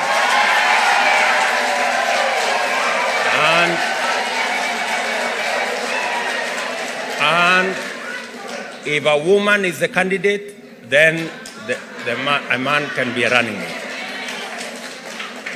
Okay? And we must also cascade it down to the governors. So, and we must be intentional and deliberate about it, otherwise it will never happen. And I know fellow party leaders in other parties will agree with us, because we all agree, because I'm sure the party leader in Wiper supported Wavinya, the party leader in ODM supported Gladys, and all the other party leaders supported their women candidates. So we will do this not because we want to do anything against men, but we want to balance so that we all move together. And Madam says, as you undertake that exercise, you will have my 100% support. And I know Governor Sakaja and my good friend Kimani Ichung'wah will also be supportive of that exercise. Much progress has been made, especially with regard to financial inclusion, with women remaining consistent in the uptake of various financial inclusion facilities and affirmative action funds. Out of the 21 million Kenyans who have borrowed from the Hustler Fund today, 10.1 million are women, constituting 48% of the fund's beneficiaries. Out of this, 8.8 million women have borrowed a total of 23 billion of the total of 47 billion already lent. And let me say that the average age of women accessing the Hustler Fund is 35, compared to 39 for men. So more women, more younger women are more conscious, about what they need to do. And therefore, the mentorship that has been going on. And let me say something very deliberate here. Charity Ngilu occupies a very special place in our country. She is the first woman to dare to run for president, materially. And she's been a great inspiration. I must say this. Charity is many times very hard on me. But I must say this about her, that she is a great inspiration to many women, not in her party, to many women across Kenya. Her daring spirit has inspired many of these women who are today leaders in Kenya. I want to ask those of you who are leaders today, please, the mentorship that Charity gave you, please mentor others by demonstrating great leadership going into the future. And we are going to stand together to work with you. The last election proved to be a transformational watershed in women's participation in political leadership. As a result, the number of women in each category of elective leadership grew, with the greatest leap being in the number of counties which elected female governors. Kwale here, Fatuma Chani, Machakos there, Wavinya Ndeti, Kirinyaga, Anne Waiguru, Embu, Cecily Mbarire, Meru, Kawira Mwangaza, Nakuru, Susan Kehika, and of course, Homa Bay, our Gladys Wanga. And I am very confident that the governor's seat, we should be able to attain the parity benchmark much more faster than in all the other seats. And therefore, I support, because it is true, these women governors have demonstrated great leadership. In fact, better than the men. And if there is a place, it is always said, and I'm sorry, Sakaja, it is always said, you're a great leader in Nairobi, I must say that. But let me say this. It is always said, what men can do, women can do better. If there is a demonstration of that belief that what men can do, women can do better, it is in the governor's position occupied by these women. They have demonstrated that certainly women leadership as governors have done much more than what their male counterparts have done. These leaders, they have stepped up as models of transformative leadership, advocates of women inclusion, and champions of leadership of devolution and good governance. I like what Wanga said, that they want to stand on the platform of integrity.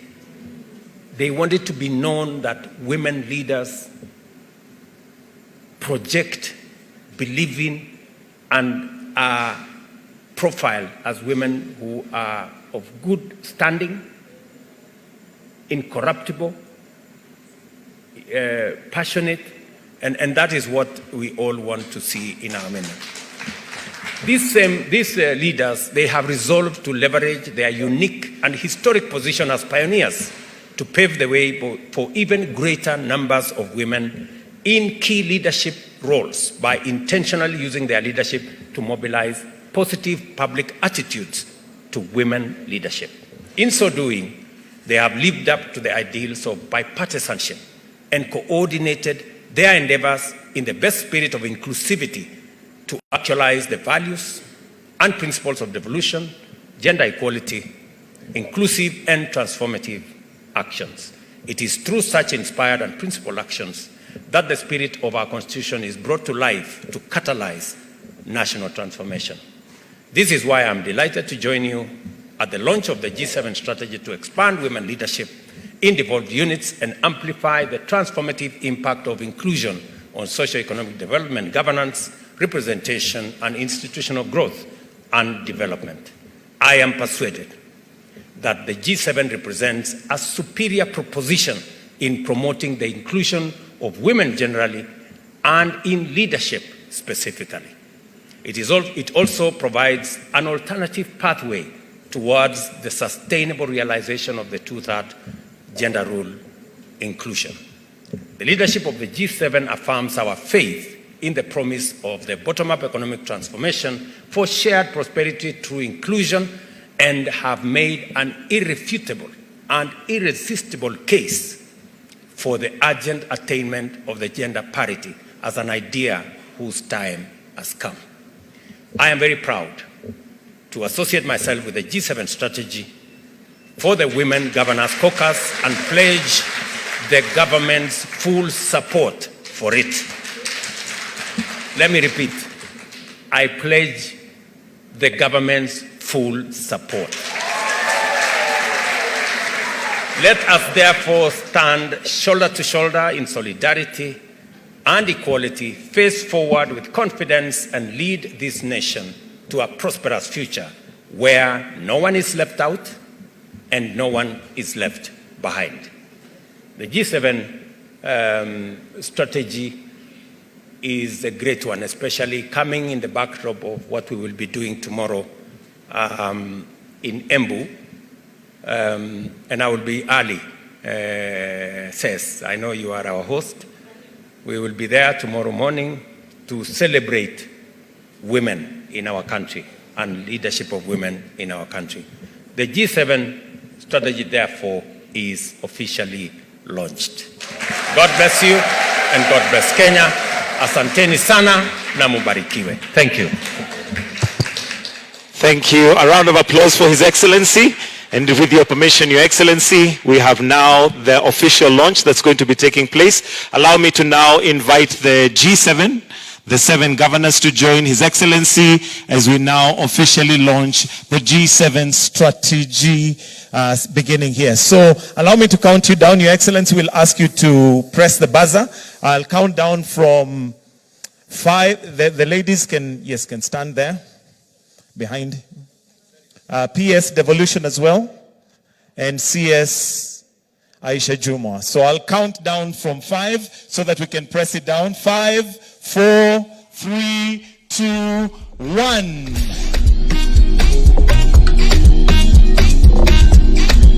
And we now have the strategy, G7 strategy officially launched. Your track. This wonderful day by His Excellency, the President of this great nation, Dr. William Samoei Ruto. And as that is going on, Your Excellency, you'll receive the strategy document. All right, we can put up the pyros. Thank you. Your Excellency, with your permission, we'll also, if we can just clear so that we can have a picture taken as the COG chair presents the strategy document. If we can kindly just clear. Kindly, yes, thank you. We'll present to the 7 governors. Then after that, Your Excellency, I'll seek your indulgence for 3 photographs that we shall take on stage. It's yours.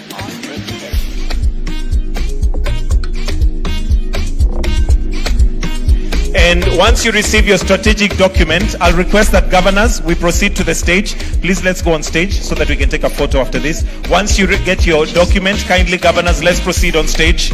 Let's proceed on stage. Governors, once you've received your document, thank you.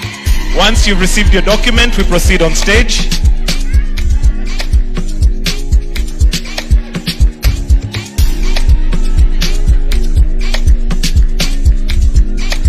All right, Your Excellency.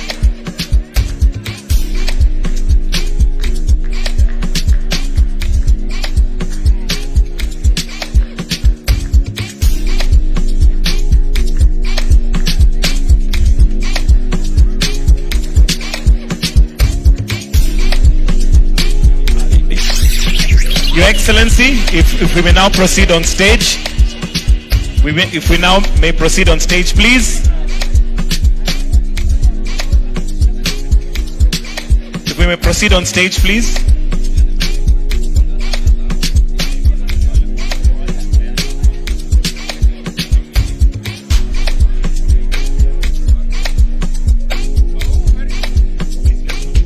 It's yours on the tip.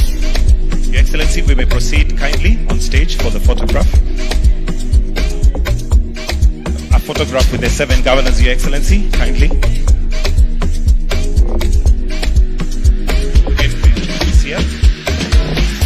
Please, let's take our seats. Kindly, let's take our seats. Let's all take our seats. The first photograph is going to be the G7, the 7 governors. If Madam Charity, we can just 1 second, just stand there so that we have the G7, then you'll join in. Photographers, let me know when you're done. Madam, Your Excellency Charity, you can join in the photo. Join in.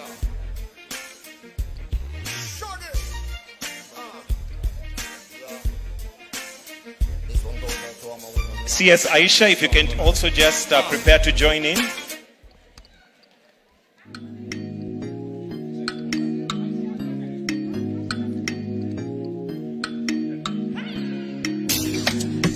After this photo, we want G7 plus the partners, then the majority leader, governor, and CS gender.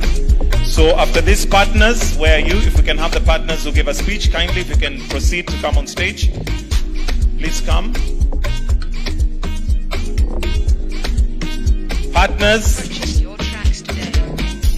Then we have majority leader to also join. Governor Nairobi. Majority leader, Governor Nairobi. PS Devolution, kindly if you can join. PS Devolution. PS Devolution, Madam Terry Mbaika. It's yours on the... After this, if we can have the DG, the Women Deputy Governors with His Excellency. The Women Deputy Governors with His Excellency. Partners to kindly exit. We want the G7, the 7 governors together with the deputy governor, female deputy governors. The 7 governors with the...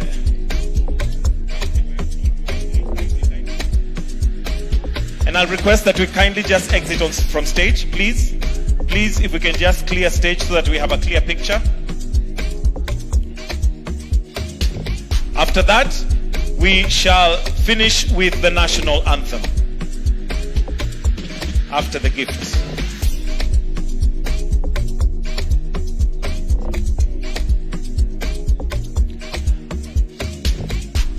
All right, thank you. We have a gift for you, Your Excellency, from the governors. The COG chair will present it.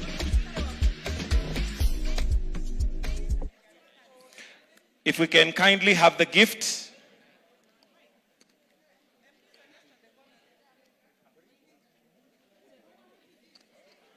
There is a gift here for His Excellency,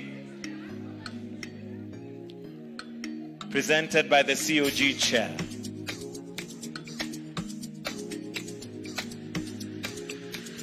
And with that, I'll kindly request that we all exit stage and leave His Excellency on stage.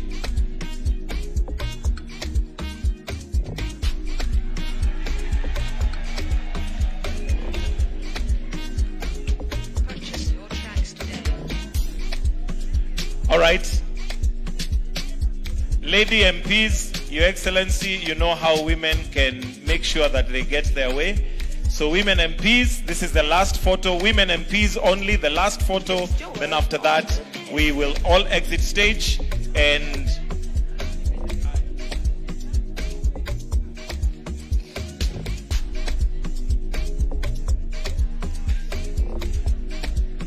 all right, let's move back, please. Those of us, let's move back.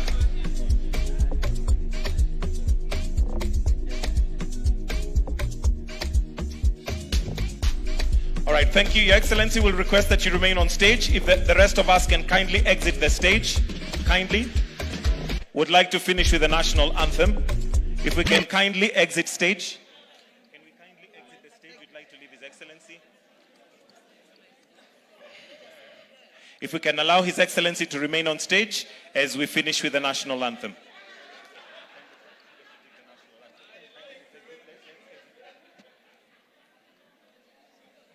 Let us all be upstanding. We will now finish with the national anthem. If there's anybody seated and you're able to stand, please, let's all be upstanding for the national anthem.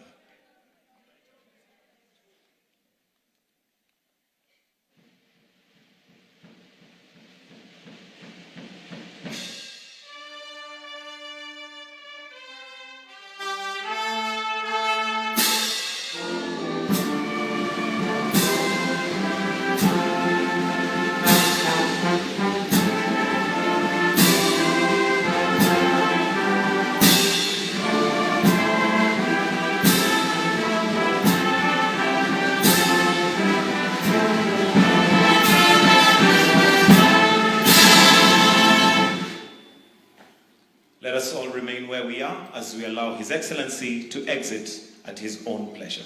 Thank you. Do have yourselves a wonderful rest of the day.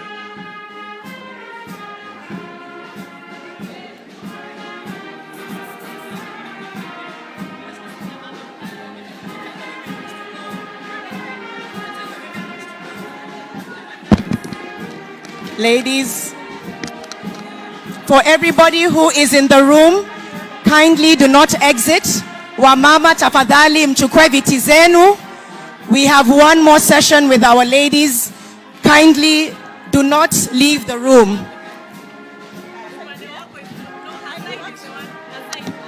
May I please have a microphone, a handheld microphone on stage? Thank you.